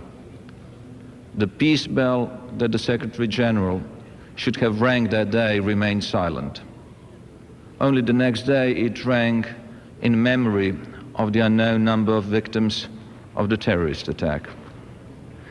The terrorist attacks of September 11th were inflicted against parents, children, spouses, friends, neighbors, employees and citizens from more than 80 nations, some of them of Croatian ethnic origin as well. This crime against humanity, aimed at killing as many unknown persons as possible, was committed by a brutal and organized terrorist network. Mr. President, my country went through war recently. The shock of unselective killings, coupled with physical destruction, and the pictures of missing persons are unfortunately all too familiar to us. However, that did not make us less, but rather more sensitive to the crimes committed in New York, Washington, D.C., and Pennsylvania.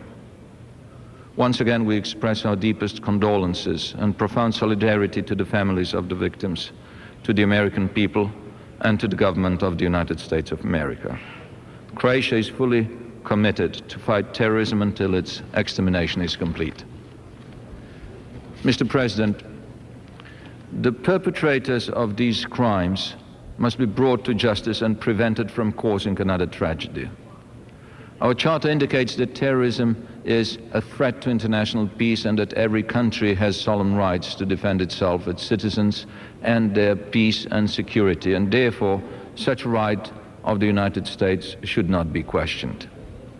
Yet, as the Secretary General put it so eloquently in his article in the New York Times, the terrorists who attacked the United States on September 11th aimed at one nation but wounded an entire world. And so the response to these acts should come from all over the world as well. Our motto in this challenging task should be multilateralism against terrorism. We should set aside many of our differences and concentrate on a common goal: the global eradication of terrorism once and for all. Mr. President, what is the key role of the United Nations in this endeavor, and what can we expect out of this debate today? We strongly support the Secretary General's view that the UN is uniquely positioned to advance the common fight against terrorism. Individual countries will be fighting terrorism in different ways, entering different regional or other coalitions and arrangements against terrorism.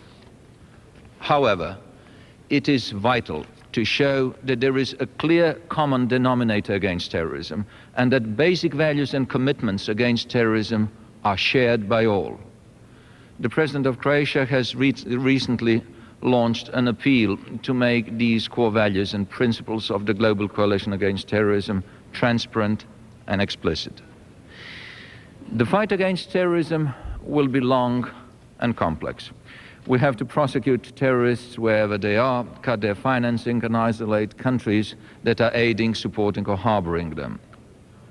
To ensure long-term eradication, however, the fight against terrorists needs to be accompanied by a fight against conditions which favor the spread of terrorism, such as long-lasting conflicts, unresolved crises, inequality, poverty, ignorance, and injustice.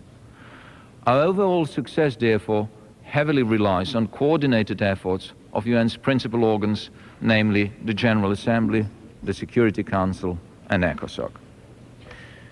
Mr. President, we do not have much time. Our condemnation of terrorism should be swiftly transformed into practical steps against it. The 12 UN conventions against terrorism already provide a good framework for the prosecution and extradition of offenders and against money laundering. The recently passed Security Council resolution will have a major new impetus in this process, not only by taking a step further in defining obligations of countries in their cooperation against terrorism under Chapter 7, but also by establishing a mechanism for monitoring of its national implementation. The government of Croatia welcomes this far-reaching anti-terrorist resolution and intends to speed up ratification of the relevant UN anti-terrorist conventions to which it is not yet a party. It also expresses its readiness to fully cooperate in the implementation of various anti-terrorist international instruments and in practical activities to eradicate terrorism. Croatia, as a party to the Rome Statute, also supports the Parliamentary Assembly of the Council of Europe in its view that the new International Criminal Court is the appropriate institution to consider terrorist acts when needed. With the establishment of a permanent International Criminal Court now in sight, it is encouraging to know that even in the absence of an adequate response from some states, the international community will have the means to bring the perpetrators of these specific crimes against humanity to justice. The ongoing ICC PrepCom is a welcomed opportunity to discuss these pertinent legal issues. Finally, Mr. President, my government is committed to fight against terrorism as an international evil, regardless of its perpetrators. Any attempt to equate terrorism with specific religious or ethnic groups is totally unacceptable to us. Throughout history, terrorists have called upon different religions or ideologies to embrace and justify their crimes. Terrorism has always threatened humankind, but given current technological and scientific developments, the magnitude of the threat we face today is unprecedented. We were prevented to convene the special session of the General Assembly on Children this September because of the terrorist attacks. Nevertheless, we now have a chance to do something of utmost importance for the future of our children, to commit ourselves to leave them a world free of terrorism. It will be a long and arduous battle, but our children's future rests upon it. Thank you, Mr. President. I thank the representative of Croatia. We have heard the last speaker in the debate on this item for this morning. We shall hear the remaining speakers this afternoon at 3 p.m. The meeting is adjourned.